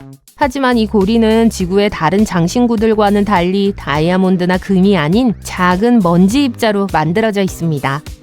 해왕성 주변에는 갈레, 르베리에, 라셀, 아라고, 아담스 고리 등 5개의 고리가 있다고 알려져 있습니다. 과학자들은 이 고리들이 우리 태양계보다 훨씬 더 젊고 천왕성의 고리보다 훨씬 더 젊다고 생각해요. 아마도 해왕성의 내부 위성 중 하나가 행성에 가까워져 중력에 의해 찢어졌을 때 생성되었을 거예요. 해왕성의 고리는 1989년 보이저 2호가 해왕성을 지나간 이후로 이렇게 밝게 본 적이 없습니다. 따라서 이 고리를 자세히 살펴볼 수 있는 좋은 기회입니다. 창조의 기둥. 이 사진은 10월 19일에 게시되었습니다. 허블 망원경 덕분에 창조의 기둥은 유명해졌죠. 하지만 이 사진은 매우 멋지고 훨씬 더 자세합니다. 독수리 성운에 위치한 이 기둥은 높이가 약 5광년으로 정말 길어요.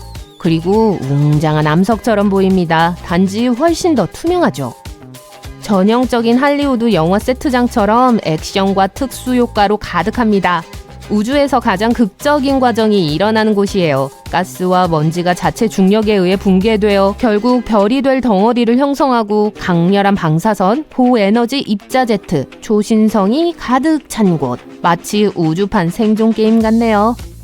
이 사진이 충분히 소름 끼치지 않았다면 여기에 10월 19일에 나사가 공개한 또 다른 사진이 있어요. 할로윈 직전에 이 사진을 공유했어요. 여기서 기둥은 무언가를 향해 뻗는 섬뜩한 손과 비슷합니다. 어쨌든 이 모든 사진은 우리에게 경외감을 불러일으키는 광경을 선사해요. 이 사진들은 우주의 놀라운 복잡성과 우주의 가장 어둡고 먼 구석에서도 놀라운 일들이 일어나고 있음을 상기시켜줍니다. 제임스 웹 망원경이 앞으로도 계속해서 우리를 놀라게 할 수 있기를 바랍니다. 우리는 백조자리에 있는 작은 외계 행성인 케플러 22b를 발견했습니다. 별로 중요한 일은 아닌 것 같다고요? 사실 대단한 일이에요. 이건 케플러 망원경에 의해 발견된 최초의 생명체 거주 가능 영역에 위치한 행성입니다. 다시 말해서 이 행성에는 물이 있을지도 몰라요. 그리고 물이 있다면 생명이 있을 수 있어요. 케플러 22b는 우리의 새로운 고향이 될 수 있는 잠재성이 있습니다. 좀 더 자세히 살펴볼게요. 새로운 행성을 발견하는 건 쉬운 일이 아닙니다. 모두가 망원경을 통해 볼 수 있는 건 아니거든요. 아무리 뛰어난 허블 망원경이라도요. 때때로 별은 너무 작고 어두워서 지도에서 찾기가 정말 어렵습니다. 케플러 22의 경우도 그랬어요. 그런 경우 과학자들은 특별한 방법을 사용해야 합니다. 먼저 다른 시간대에 그 별의 사진을 여러 장 찍습니다. 그러고 나서 사진들을 보면서 이 별 어딘가에 어두운 점들이 있나? 라고 생각합니다. 만약 찾는다면 그건 행성일 수도 있어요. 이 사진들은 매우 중요한 사실들을 발견하는 데 도움을 줍니다. 우선 이 행성은 존재한다는 것, 두 번째로 별의 크기, 반지름, 그리고 별에 대한 근접성입니다. 마지막으로 우리가 그곳에 살 수 있을까 하는 것이죠. 케플러 22b가 지구와 매우 비슷하며 잠재적으로 제2의 지구가 될 수 있다는 것을 알게 됐습니다. 또한 매우 가까워요. 겨우 635광년 떨어져 있어요. 네, 4,800조 킬로미터 정도 돼요. 하지만 가장 가까운 곳 중 하나예요. 케플러 22b의 별인 케플러 22는 황색 외성입니다. 우리의 태양과 매우 유사해요. 같은 크기, 같은 반지름, 심지어 나이도 40억 년으로 거의 같아요. 유일한 차이는 광도입니다. 태양보다 약 20%나 어두워요. 그래서 아무리 눈에 힘을 주고 봐도 밤하늘에서 이 별을 볼 수 없을 거예요. 케플러 22b 행성은 지구보다 약 2.4배 더 큽니다. 좋은 소식이에요. 반경이 더 넓다는 건 더 많은 잠재적인 물과 살 공간을 의미합니다. 비록 한 도시에서 다른 도시로 가는 것은 시간이 좀 걸리지만요. 3일간의 비행은 상상만으로도 무서워요. 우리는 이 행성의 정확한 질량을 알지 못하지만 과학자들은 지구의 질량보다 크다고 생각합니다. 사실 케플러 22b의 질량은 지구 질량보다 36배까지 클 수 있어요. 이건 무슨 뜻일까요? 강력한 중력이죠. 만약 그 행성이 지구보다 36배 더 무겁다면 그곳의 중력은 약 6배 더 강해질 거예요. 9kg 감자포대가 무겁다고요? 54kg은 어때요? 우리들도 그 행성에서 훨씬 더 무거워질 수 있다는 것은 말할 것도 없죠. 그냥 걷는데도 엄청난 기운이 필요할 거예요. 출근하려면 말 그대로 보디빌더가 돼야 할 겁니다. 최악은 이런 중력에서는 식물이 생존하기가 매우 어렵다는 거예요. 적어도 땅에서 나와 일어설 수 있어야 해요. 동물들도요. 개와 고양이는 그곳에서 살아남기 위해 작은 근육덩어리로 변해야 할 겁니다. 이 행성의 동물이나 다른 거주자들이 있다면 어떤 모습일지 대략 상상할 수 있어요. 아마도 더 쉽게 움직이기 위해 다리가 많을 겁니다. 키가 크진 않지만 덩치가 크고 강할 거예요. 거대한 근육질의 거미, 더 나쁠 수도 있죠. 좋은 소식은 이것이 모두 확인되지 않은 정보라는 겁니다. 만약 매우 운이 좋아서 중력이 지구보다 조금 더 강하다면 물론 그곳에서 사는 것은 훨씬 더 쉬울 거예요. 우리가 케플러 22b에 대해 알고 있는 또 한 가지는 지구가 태양에 있는 것보다 그것의 별에 약 15% 더 가깝다는 것입니다. 만약 케플러 22b가 우리 태양계에 존재한다면 지구와 금성 사이에 어딘가일 거예요. 그렇다면 우리 모두가 다 버릴까요? 아니에요. 아까 언급했듯이 케플러 22별은 상당히 차갑습니다. 약 5538도예요. 그래서 케플러 22b의 온도가 지구의 온도와 비슷할 것이라고 가정할 수 있어요. 지구가 태양을 공전하는 것과 같은 방식으로 별을 공전한다면요. 하지만 확실히 알지 못해요. 케플러 22b는 예를 들어 천왕성처럼 항성을 중심으로 회전할 수 있습니다. 천왕성이 옆으로 누워있는 거 아셨어요? 그 고리를 보세요. 네, 천왕성도 토성처럼 고리를 가지고 있어요. 하지만 수직이에요. 우주는 정말 신비로운 곳입니다. 만약 케플러 22b가 천왕성처럼 공전한다면 그곳의 날씨는 별로 좋지 않을 거예요. 믿을 수 없을 정도로 추운 겨울이 엄청나게 더운 여름이 정기적으로 찾아올 거예요. 그리고 조석으로 잠긴 행성들과 마찬가지로 이 극단적인 두 면 사이의 좁은 땅에서만 다소 편안하게 살 수 있을 겁니다. 이것이 사실이 아니고 행성이 정상적으로 회전하면 좋겠어요. 하지만 그렇게 나쁘지만은 않아요. 연구는 케플러 22b에 바다가 있을지도 모른다는 걸 보여줍니다. 물이 생명을 의미한다는 것 알고 있어요. 바다로 덮인 행성은 항상 더 안정적인 온도를 가지고 있기 때문에 큰 장점이기도 합니다. 물은 열의 일부를 흡수하고 그것을 행성 전체에 고르게 분배합니다. 뜨거운 부분은 식고 차가운 부분은 따뜻해져요. 그리고 수십억 년 전에 지구에도 바로 그런 일이 일어났어요. 지구에 작은 웅덩이가 생기기 시작했을 때 우리의 하나뿐인 달은 이 웅덩이가 지구 전체로 퍼지도록 도왔습니다. 덕분에 훨훨 타오르던 우리 지구가 생명이 가득한 귀엽고 작은 공으로 변했어요. 만약 케플러 22b가 물을 가지고 있지만 대기가 없다면 과학자들은 그곳의 평균 온도가 영하 11도 정도일 거라고 예상합니다. 만약 지구와 같은 대기가 있다면 온도는 22도에 이를 수 있어요. 그러면 좋겠죠. 마지막으로 그곳에서의 1년은 지구의 290일, 약 9개월입니다. 이 행성에는 자연위성이 없기 때문에 안타깝게도 달의 아름다운 경치에 작별을 고해야 할 거예요. 좋은 점은 우리의 태양을 멀리 있는 작은 별처럼 볼 수 있을 겁니다. 우리의 옛 고향 지구를 기억하며 밤하늘에서 태양을 감상할 수 있을 거예요. 거대한 거미들에게 쫓기지 않는다면요. 이것이 현재 우리가 알고 있는 전부입니다. 안타깝게도 이런 행성들을 탐험하는 건 매우 어렵습니다. 그래서 우리가 모르는 매우 중요한 사항이 많이 있어요. 예를 들면 이 행성은 어떤 행성인가 하는 거예요. 케플러 22b에 대한 가장 중요한 정보를 알지 못해요. 그것이 암석 행성인지 아닌지 모릅니다. 암석 행성이 아니라면 앞서 언급한 모든 정보는 아무 의미가 없어요. 가스 행성일 수도 있어요. 또는 해왕성처럼 가스로 덮여있지만 단단한 중심액을 가진 행성일 수도 있어요. 거대한 바다로 뒤덮인 물의 세계일 수도 있죠. 차라리 물 행성이면 좋을 거예요. 적어도 일종의 수중도시를 건설할 수 있을 테니까요. 물을 정화하고 물고기를 잡아먹을 수 있습니다. 우리가 양서류로 진화할 때까지요. 그런데 우리가 다시 시작으로 돌아간다면 그것도 진화로 간주되나요? 하지만 과학자들은 케플러 22b가 해왕성과 비슷한 행성으로 밝혀질지도 모른다고 생각합니다. 일부 천문학자들은 심지어 이 행성을 미니 해왕성의 범주로 지정했어요. 네, 실제 행성의 범주예요. 하지만 아직 증명되지 않았어요. 운이 좋게도 케플러 22b가 암석 행성으로 밝혀졌다고 해도 그곳의 대기가 어떤지 모릅니다. 존재하긴 할까요? 만약 독성이 강한 금성의 대기와 같다면 어떨까요? 그러면 이 행성에서 어떻게든 살아남기 위해 땅속으로 깊이 들어가야 할 거예요. 그리고 지하는 꽤 춥기 때문에 열원을 생각해내야 합니다. 그럴 필요가 없었으면 좋겠어요. 케플러 22b에는 많은 가능성이 있습니다. 아직까지는 명확한 답이 없어요. 사람들이 우주 왕복선을 타고 케플러 22를 정복하러 가기 전에 과학자들이 그것을 발견하기를 바랍니다. 도착했는데 가스 행성으로 밝혀진다면 좀 난처하겠죠. 어둡고 신비롭고 차가운 우주, 해성, 소행성, 행성, 별들, 그리고 저 멀리 명왕성 너머에 뭔가 숨어 있어요. 네, 이 행성은 수세기 동안 사람들이 궁금해했던 태양계 9번째 행성일 수도 있어요. IRAS, 즉 적외선 천문위성은 1983년 흥미로운 자료를 수집했어요. 플래닛 9이 거기에 숨어 있다는 증거일 수도 있다고 합니다. 아무도 그게 실제로 존재하는지 모르지만 이 발견으로 이 잠재적인 행성을 더 잘 이해할 수 있는 모델을 만드는 데 도움이 되었어요.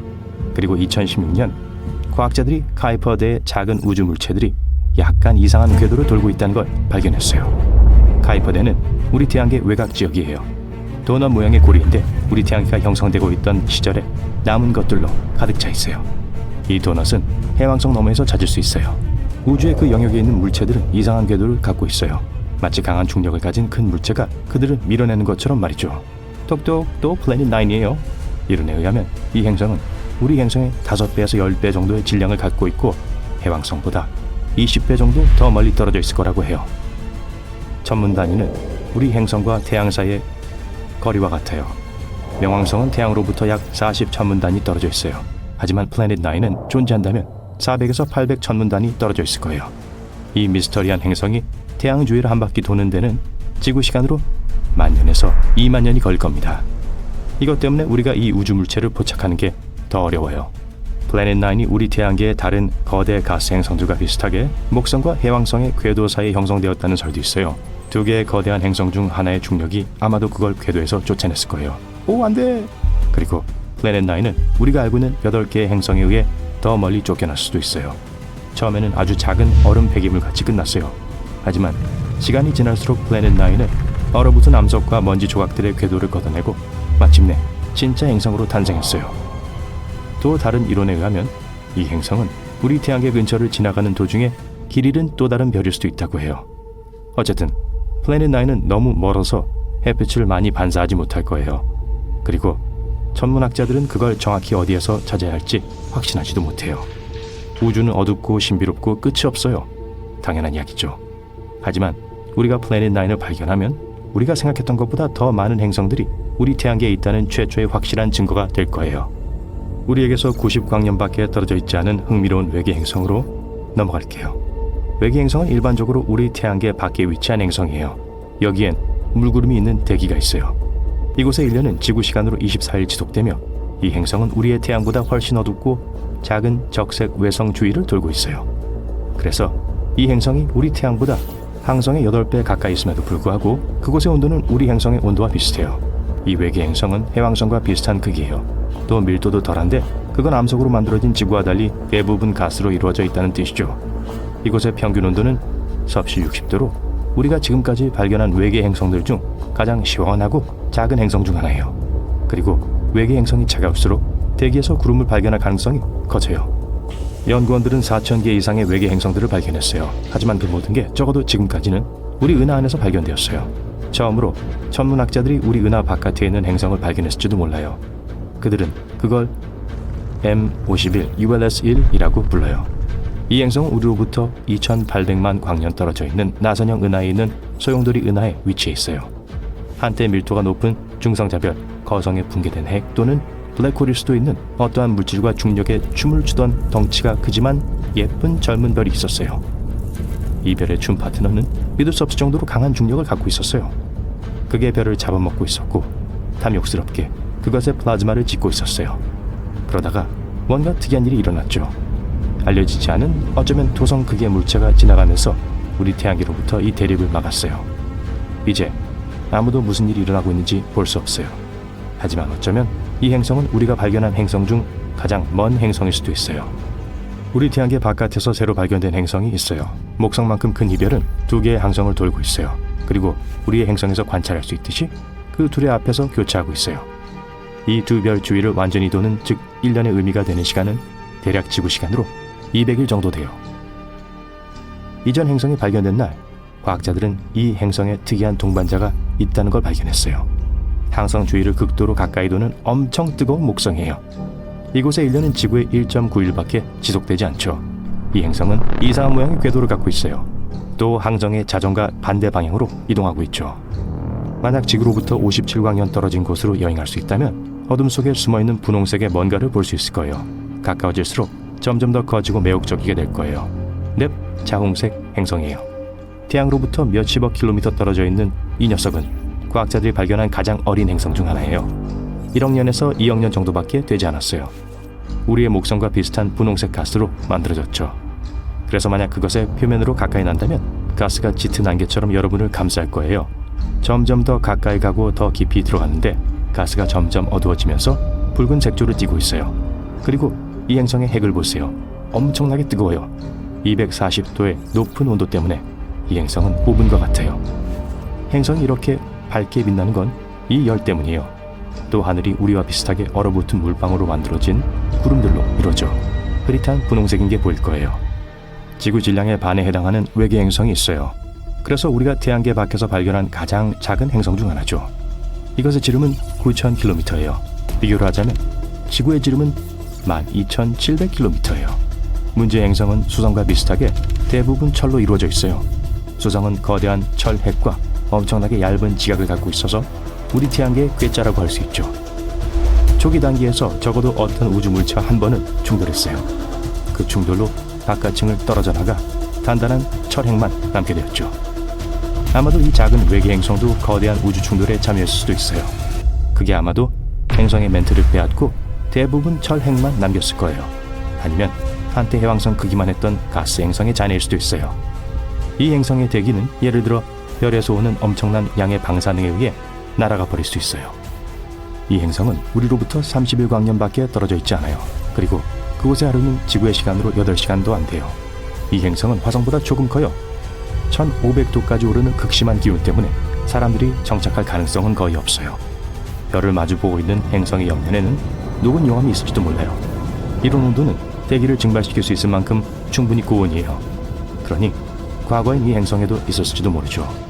일반적으로 목성과 같은 거대 가스 행성들은 극한의 날씨, 온도, 그리고 압력을 갖고 있기 때문에 생명체가 존재할 수 없어요.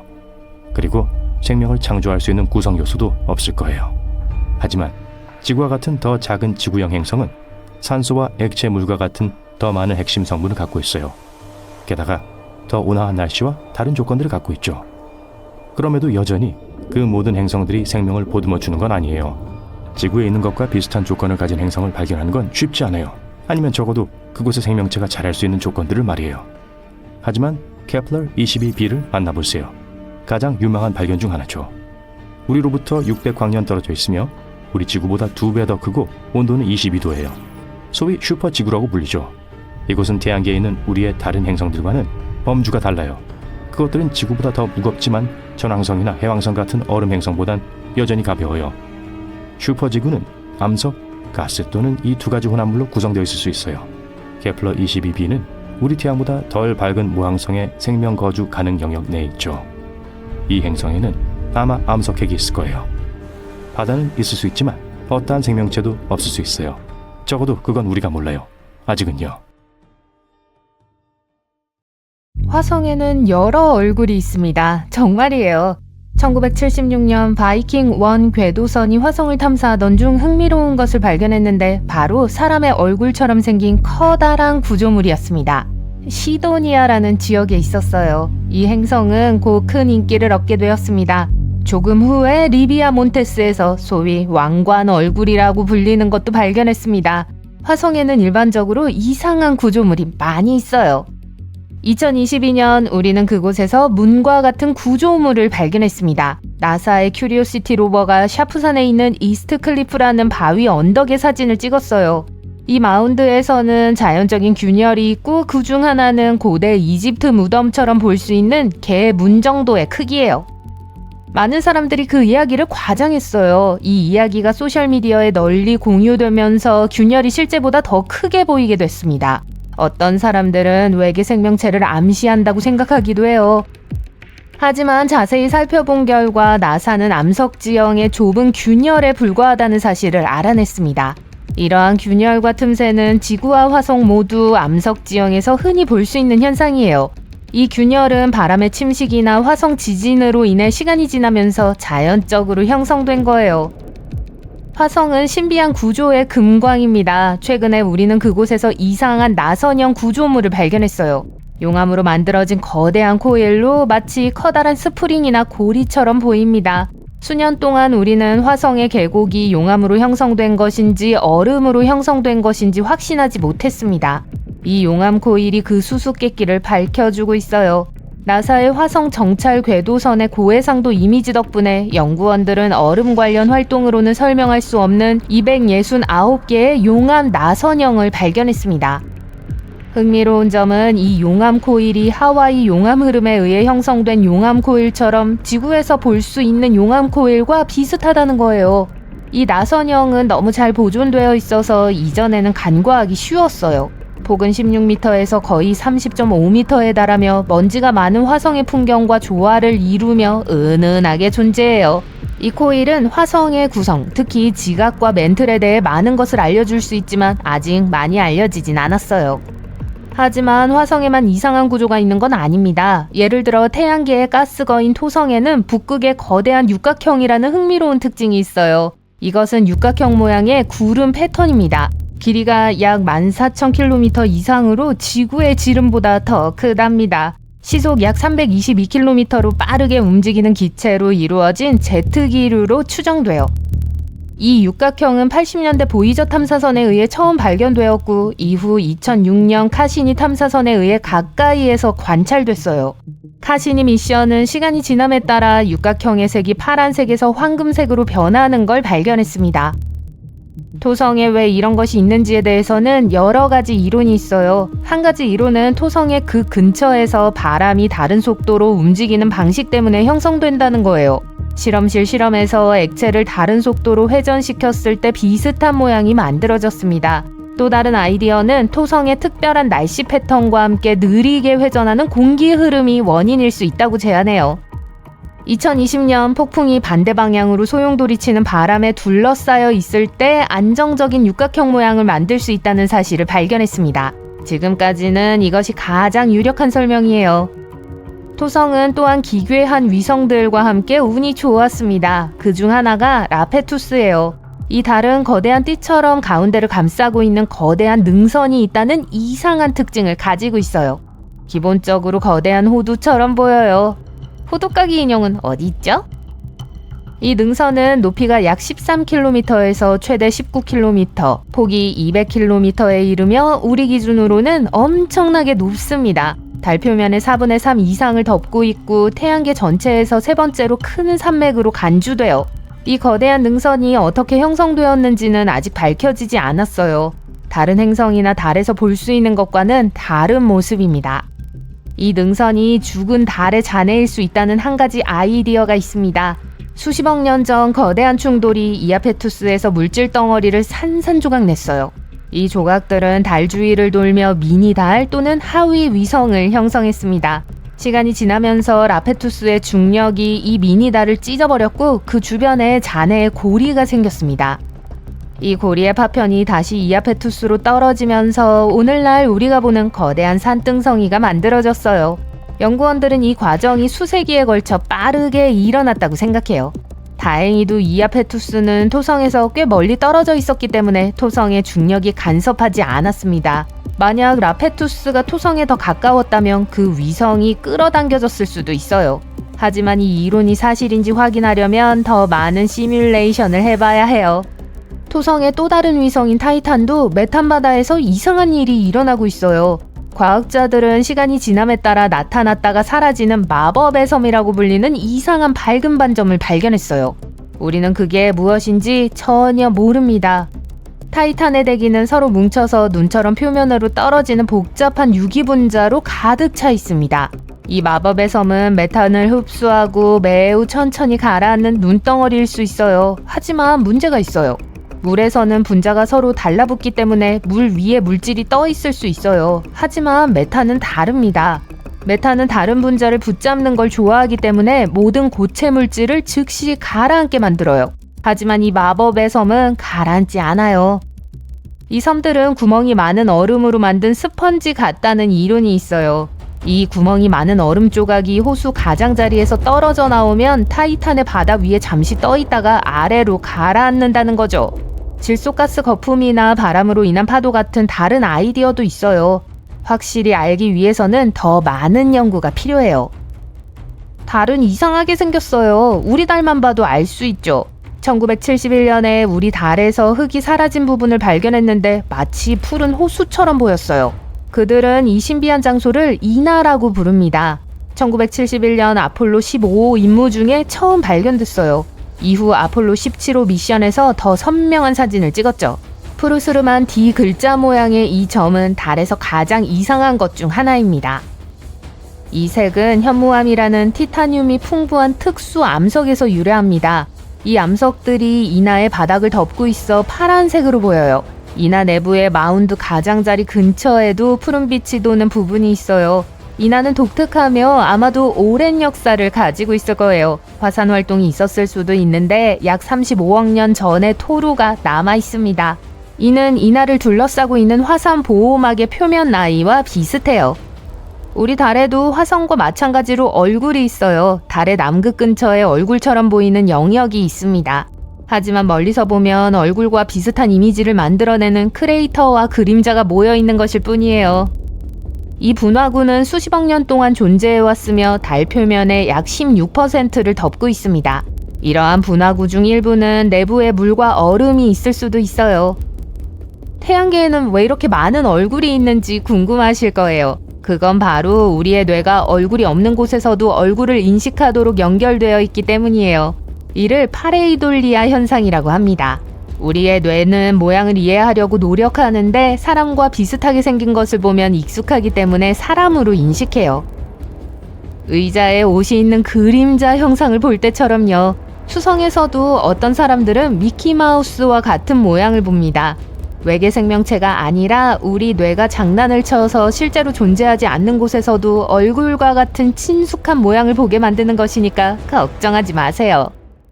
우리는 해왕성 궤도 너머에 거대한 얼음 행성을 발견하는데 가까워지고 있을지도 모릅니다.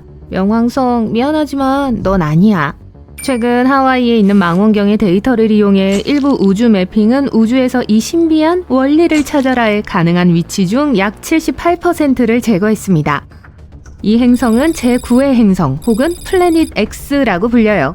이 행성의 존재가 처음 제안되었을 때부터 논란을 일으켰는데 그 이유는 지금까지 이 행성이 실제로 존재하는가 라는 질문에 답할 수 있는 연구가 없었기 때문이죠.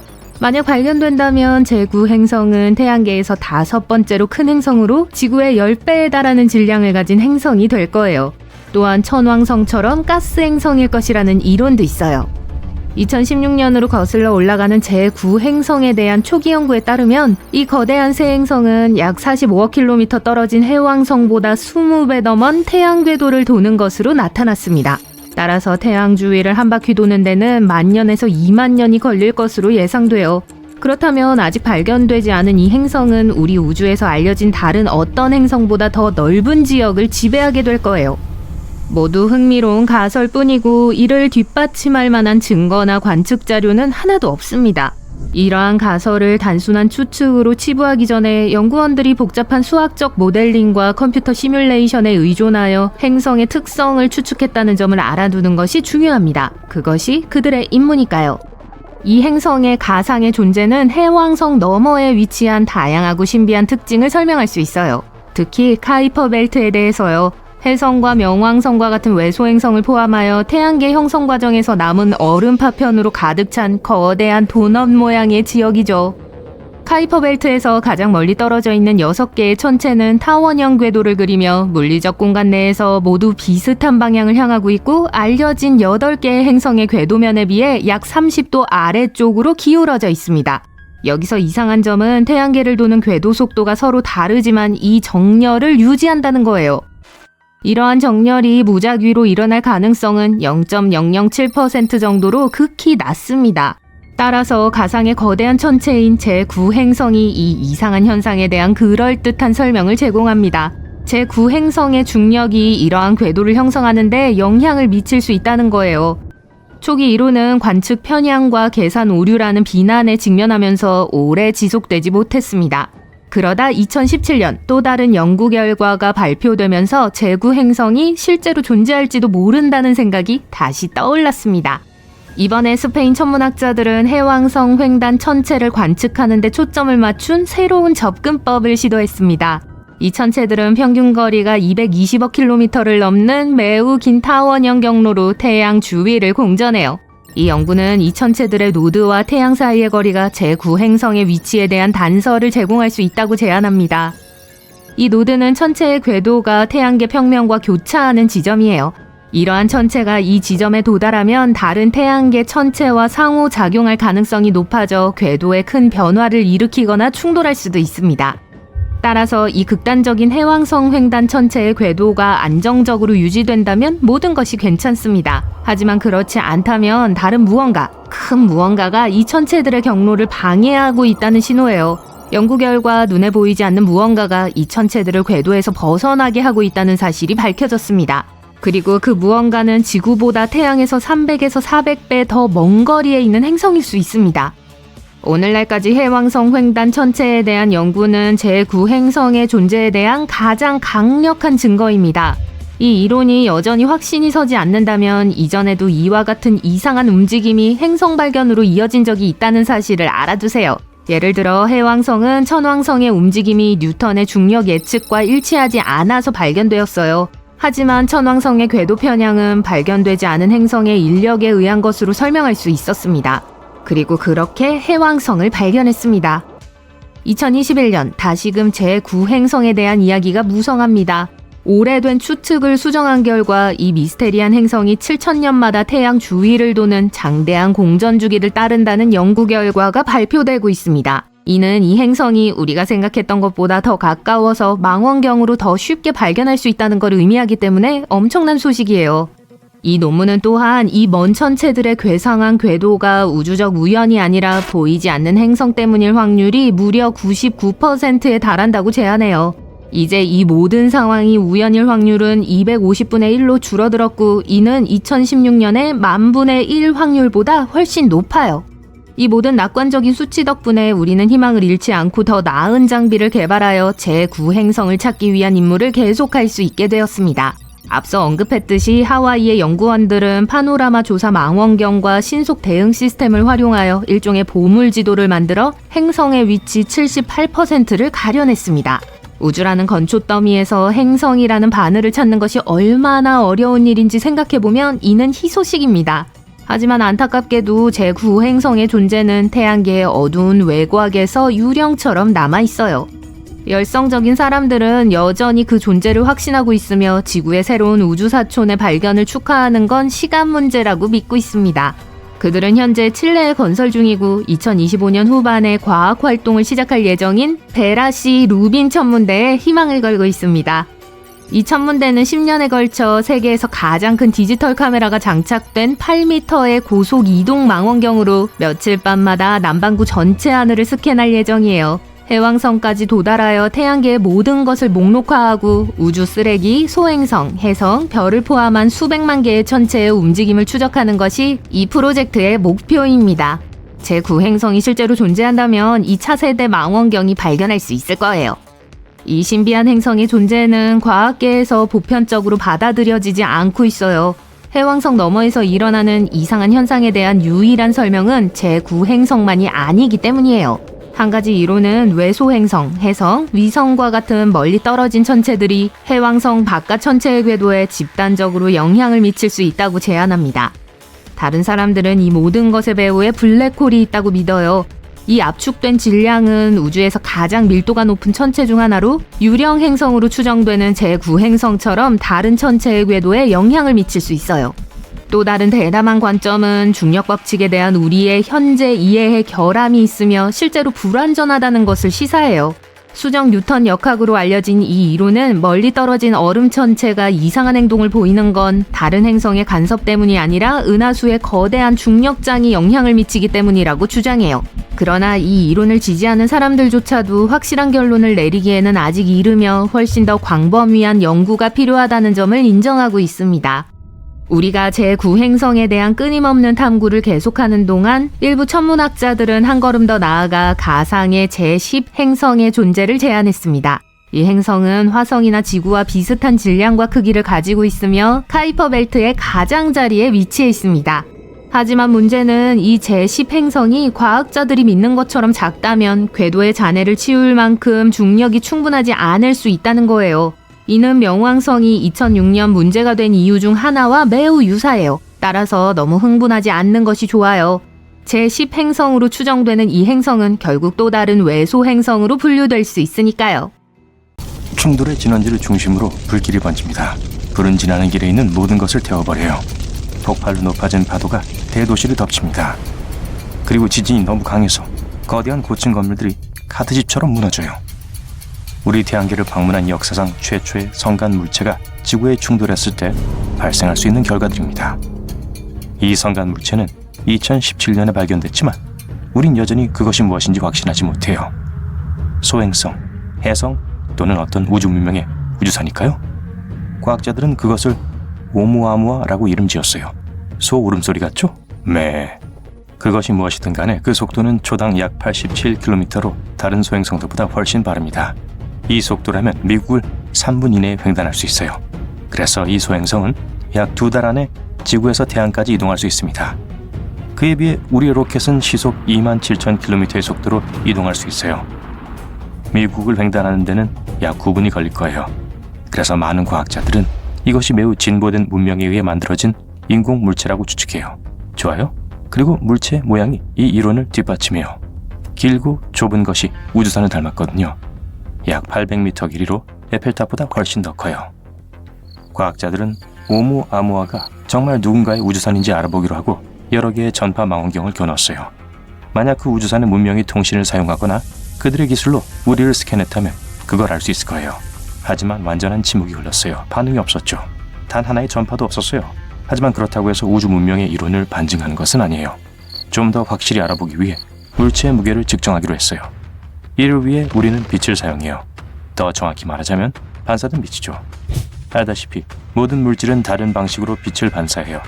예를 들어 정체를 알 수 없는 검은 돌이 있어요. 그건 거의 모든 빛을 흡수해요.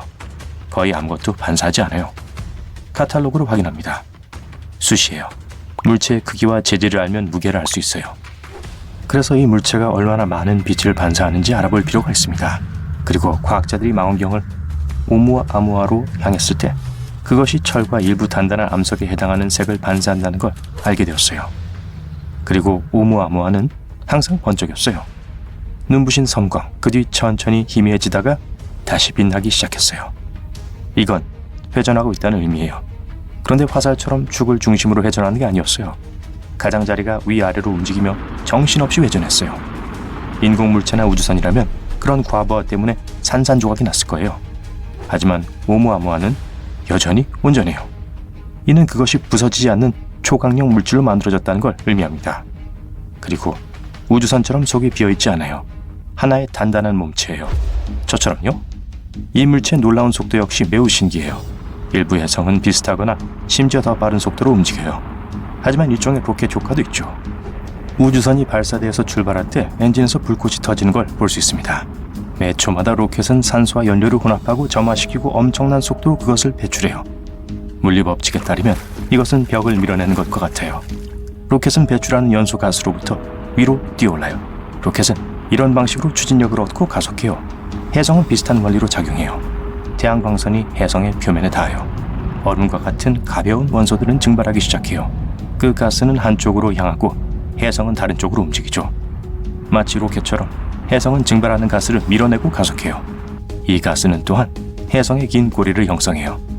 마치 거대한 바위가 가스를 뒤로 끌고 간 것 같아요. 공감되네요. 혹은 마치 자동차가 고속으로 달리면서 공기를 끌어당긴 것과 같아요.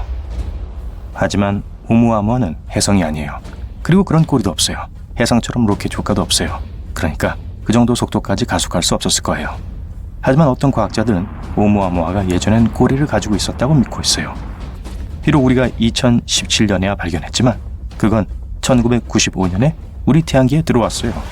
심지어 그 당시에도 태양광선에 맞았어요. 우리가 이 소행성을 발견했을 때 이미 질량의 약 95%를 잃은 후였어요.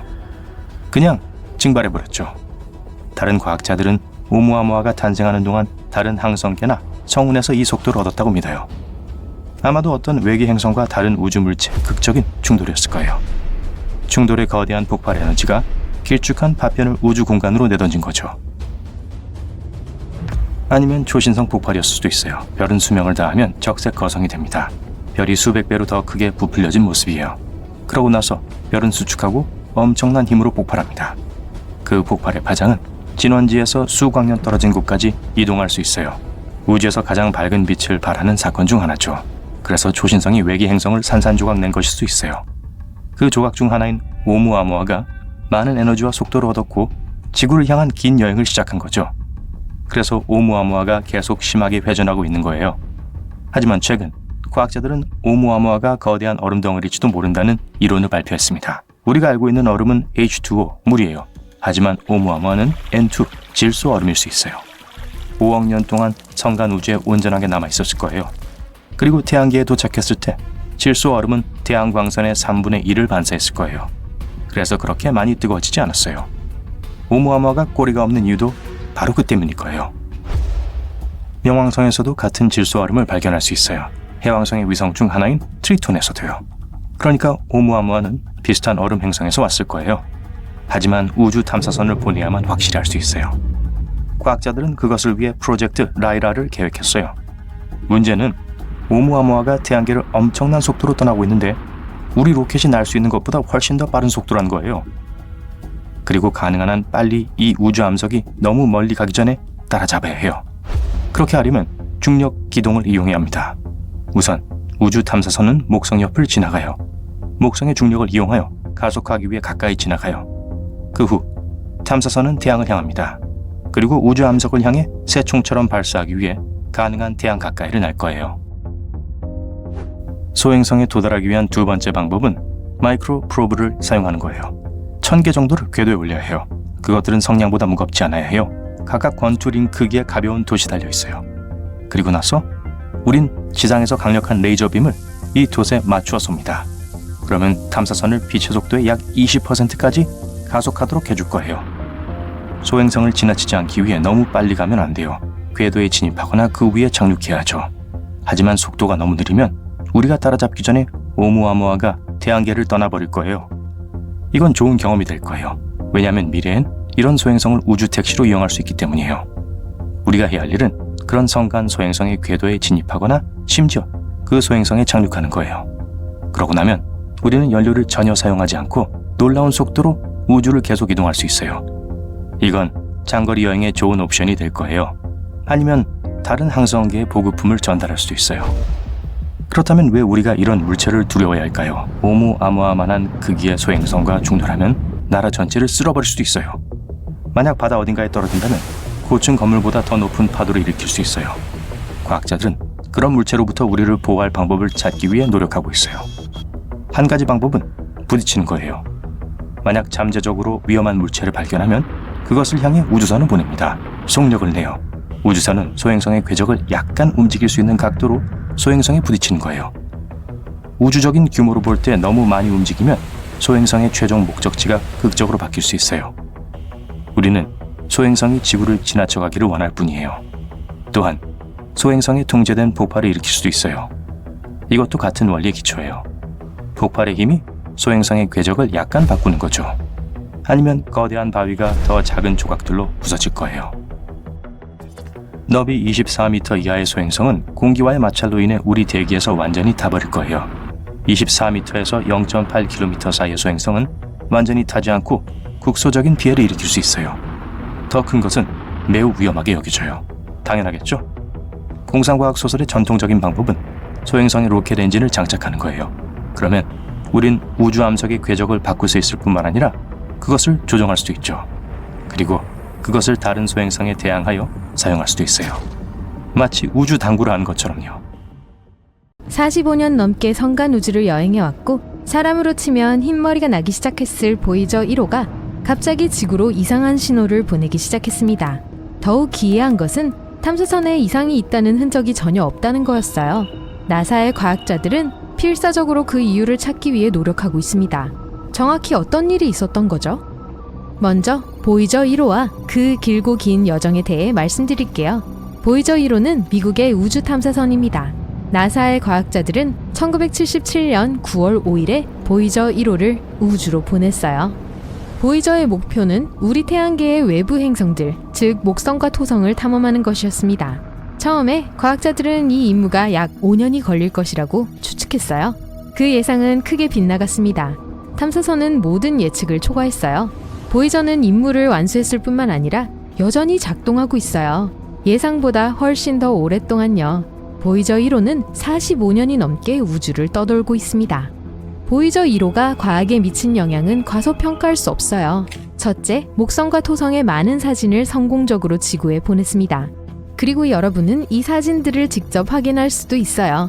모든 사진은 나사 웹사이트에 게시되어 있어요. 보이저 덕분에 우리는 또한 목성의 새로운 위성 여러 개와 이전에 알려지지 않았던 고리 체계를 발견했습니다. 우리는 목성의 유명한 대적점이 실제로 거대하고 매우 빠른 폭풍이라는 것도 알게 됐어요. 해왕성의 궤도를 뒤로한 후 보이저는 또한 성간 플라즈마에 관한 많은 중요한 자료들을 보냈습니다. 그래서 보이저 1호는 그 놀라운 유용성을 과학자들에게 성공적으로 증명했어요. 그 후 보이저는 행복하게 다음 목표를 향했어요. 카이퍼 벨트와 태양권이었죠. 카이퍼 벨트는 해왕성으로부터 태양으로부터 약 50천문 단위 거리까지 뻗어있는 얼음 천체들의 고리입니다. 소행성대와 비슷하지만 20배 넓고 100배 더 무거워요. 그리고 태양권은 태양풍과 성간가스의 압력이 균형을 이루는 태양 주변의 지역입니다. 네, 어려운 과학적 사실처럼 들린다는 거 알아요. 이 데이터는 우리가 우주를 전체적으로 이해하는 데 큰 도움이 된다는 것만 기억하세요. 자, 보이저의 마지막 과제는 우리에게 성간 공간에 대해 더 많은 사실을 알려주는 겁니다. 탐사선은 이미 지구로부터 64억 km 이상 떨어진 곳에서 60개 이상의 태양계의 모자이크 프레임을 보냈습니다. 과학자들은 이 프레임을 이용하여 커다란 컬러 사진을 만들었어요. 이 사진은 창백한 푸른 점이라고 불렸습니다. 아마 그 점이 무엇인지 이미 짐작했을 거예요. 네, 보이저의 눈으로 본 지구의 모습이었어요. 이 사진은 우리가 얼마나 작고 연약한 존재인가를 분명히 보여줍니다.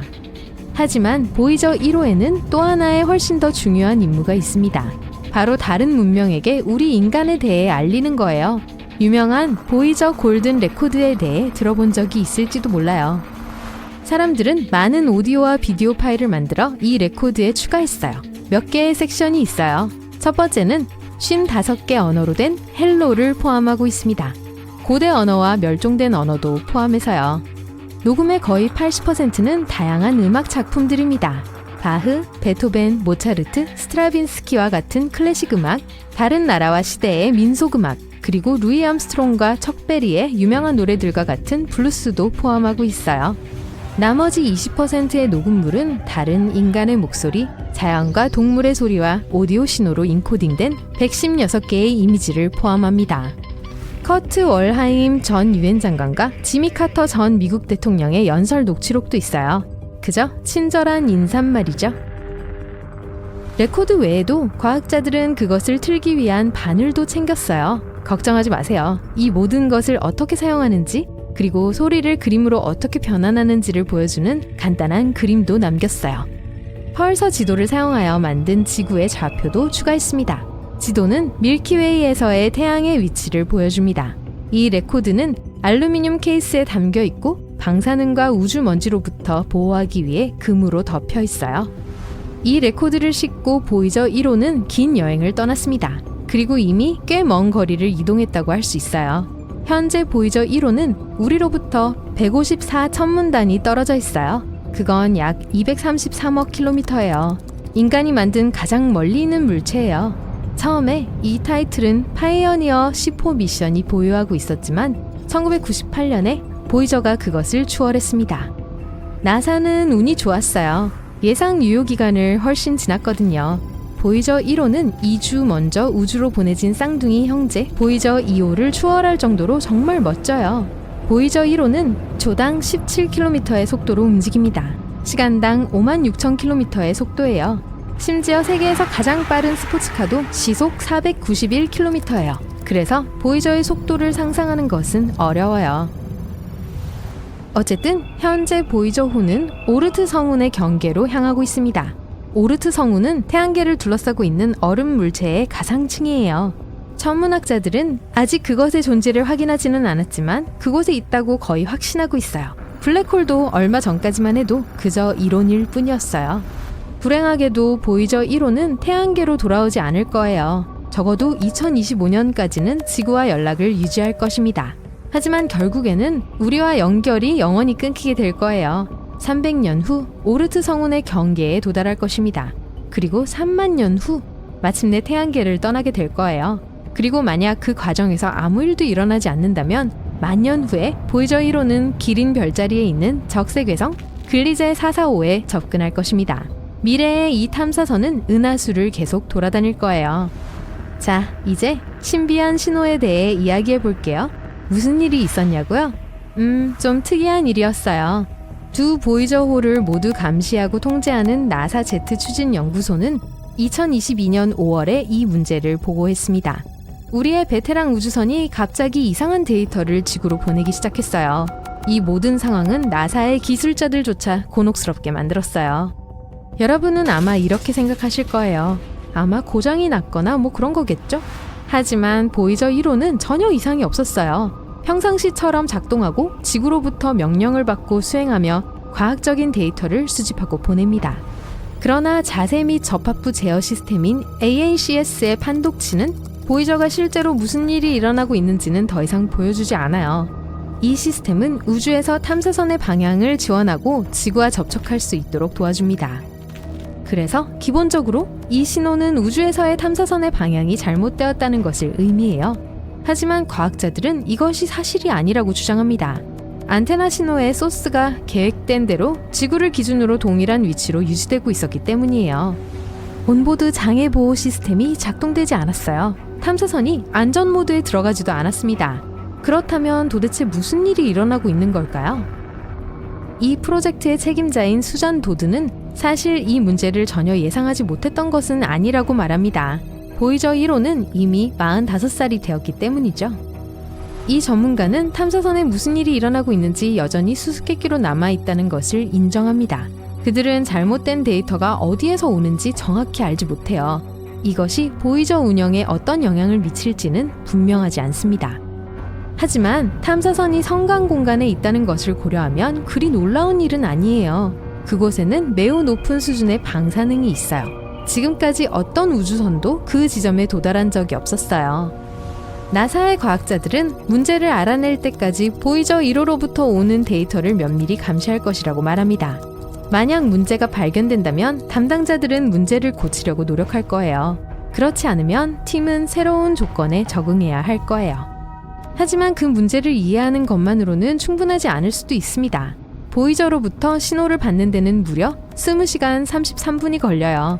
그리고 그것에 반응하는데도 같은 시간이 걸립니다. 자, 적어도 두 번째 우주선 보이저 2호는 이상이 없어요. 비록 현재 지구로부터 193억 킬로미터 떨어진 성강 공간에 있지만요. 어쨌든 우리는 소식을 기다리고 문제가 해결되기를 바랄 뿐이에요. 저는 사실 보이저 1호가 얼마나 더 버틸 수 있을지 궁금해요. 300년 후 정말 오르트 성운의 경계까지 날아갈 수 있을까요? 여러분 생각은 어때요? 댓글로 여러분의 의견을 듣고 싶어요. 외계 행성은 우리 태양계 밖에 있는 모든 행성을 의미해요. 그중 일부는 자유롭게 떠다니고 있죠. 이들은 떠돌이 행성으로 불려요. 그들은 은하 중심 주변을 움직이죠. 다른 것들은 하나 또는 둘의 호스트 항성 궤도를 돌아요. 천문학자들은 1990년대에 처음으로 외계 행성을 발견했어요. 그 이후로 과학자들은 수천 개의 행성을 발견했어요. 그리고 이제 여러분도 살짝 볼 수 있어요. 스포일러 조심하세요. 어떤 외계 행성은 꽤나 이상하거든요. 어떤 것들은 우리 고향 행성을 닮았고 생명체가 존재할 수도 있어요. 지구에서 가장 가까운 외계 행성은 프록시마 센타우리 B입니다. 지구에서 불과 4.2광년 떨어져 있죠.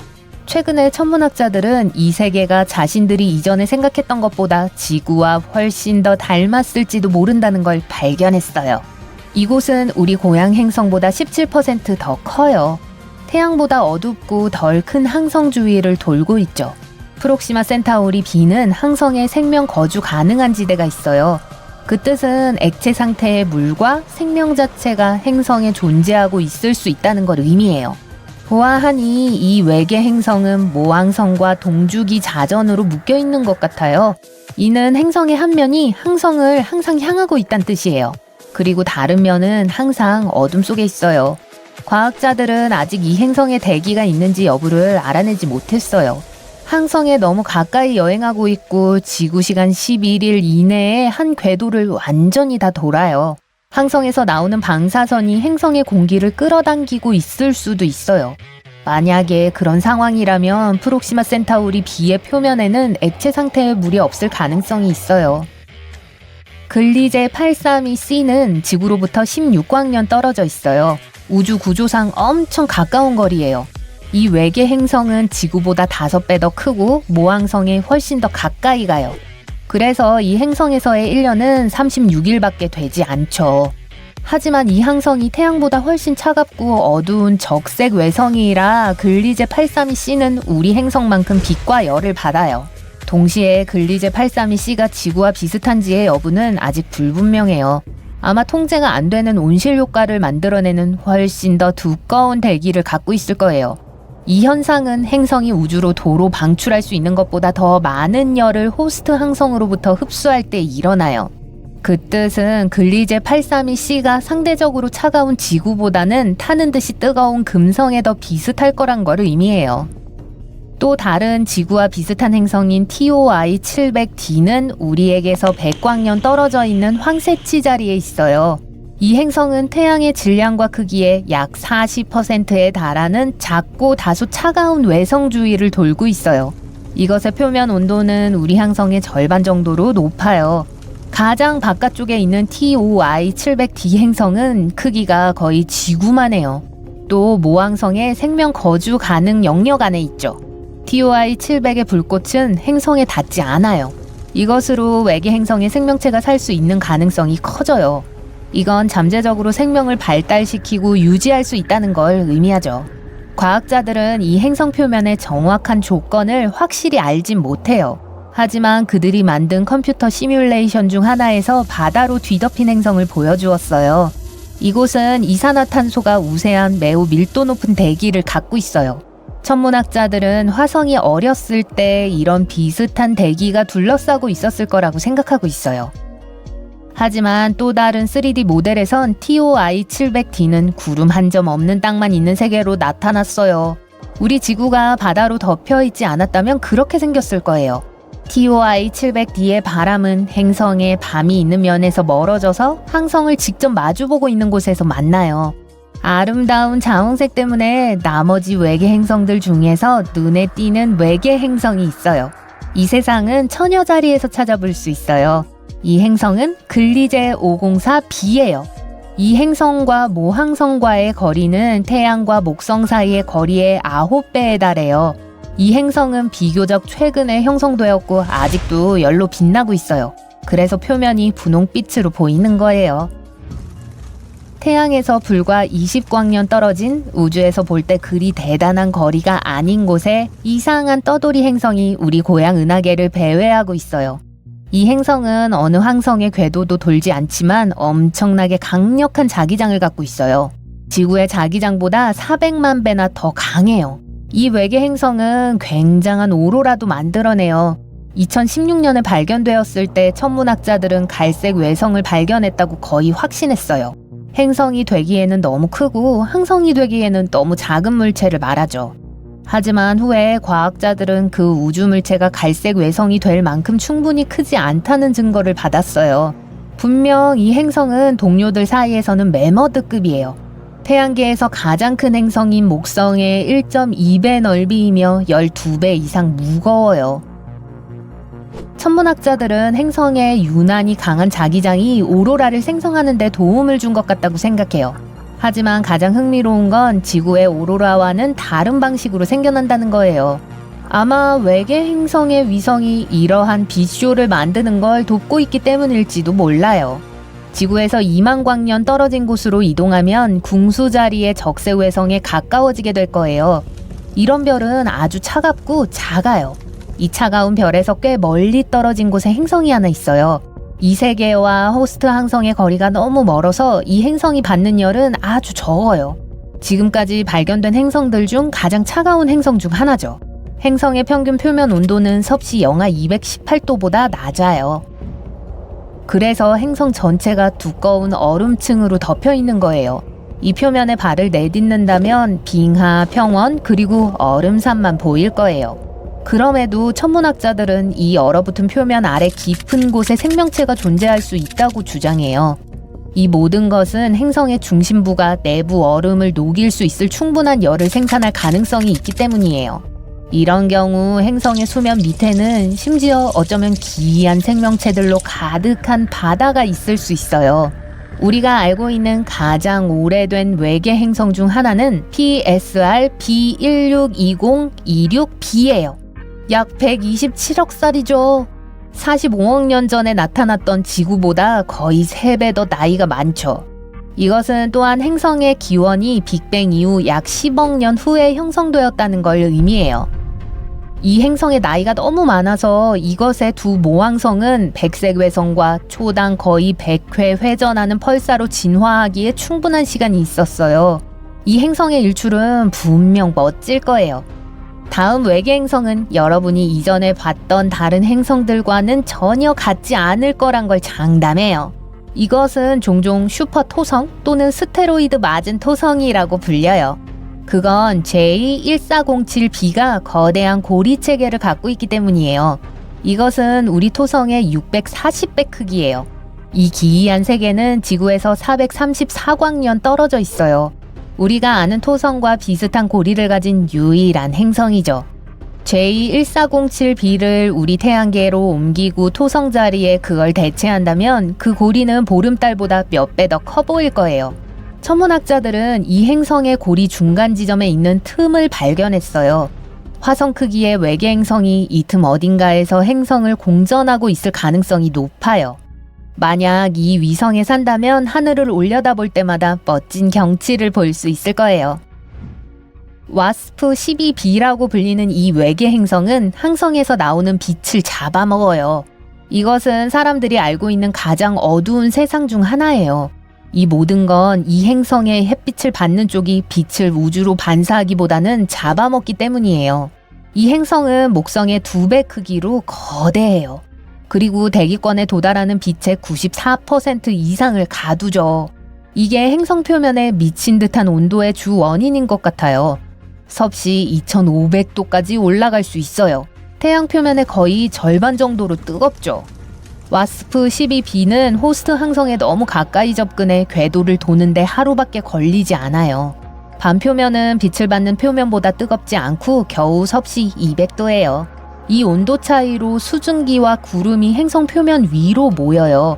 때때로 행성에 과열된 대기로부터 소용돌이치는 물질들이 별 위로 쏟아져요. 지구에서 약 4,000광년 떨어진 곳에 거대한 다이아몬드 한 개가 있을지도 모르는 외계 행성이 있어요. 우리 지구의 5배 크기이지만 이게 모왕성을 공전하는 데는 2시간 10분밖에 걸리지 않아요. 이것은 1분에 10,000번 회전하는 펄서예요. 이 행성은 우리가 지금까지 발견한 그 어느 행성보다 밀도가 높아요. 대부분 탄소로 이루어져 있는데 천문학자들은 이게 결정형일 수도 있다고 생각할 정도로 밀도가 높아요.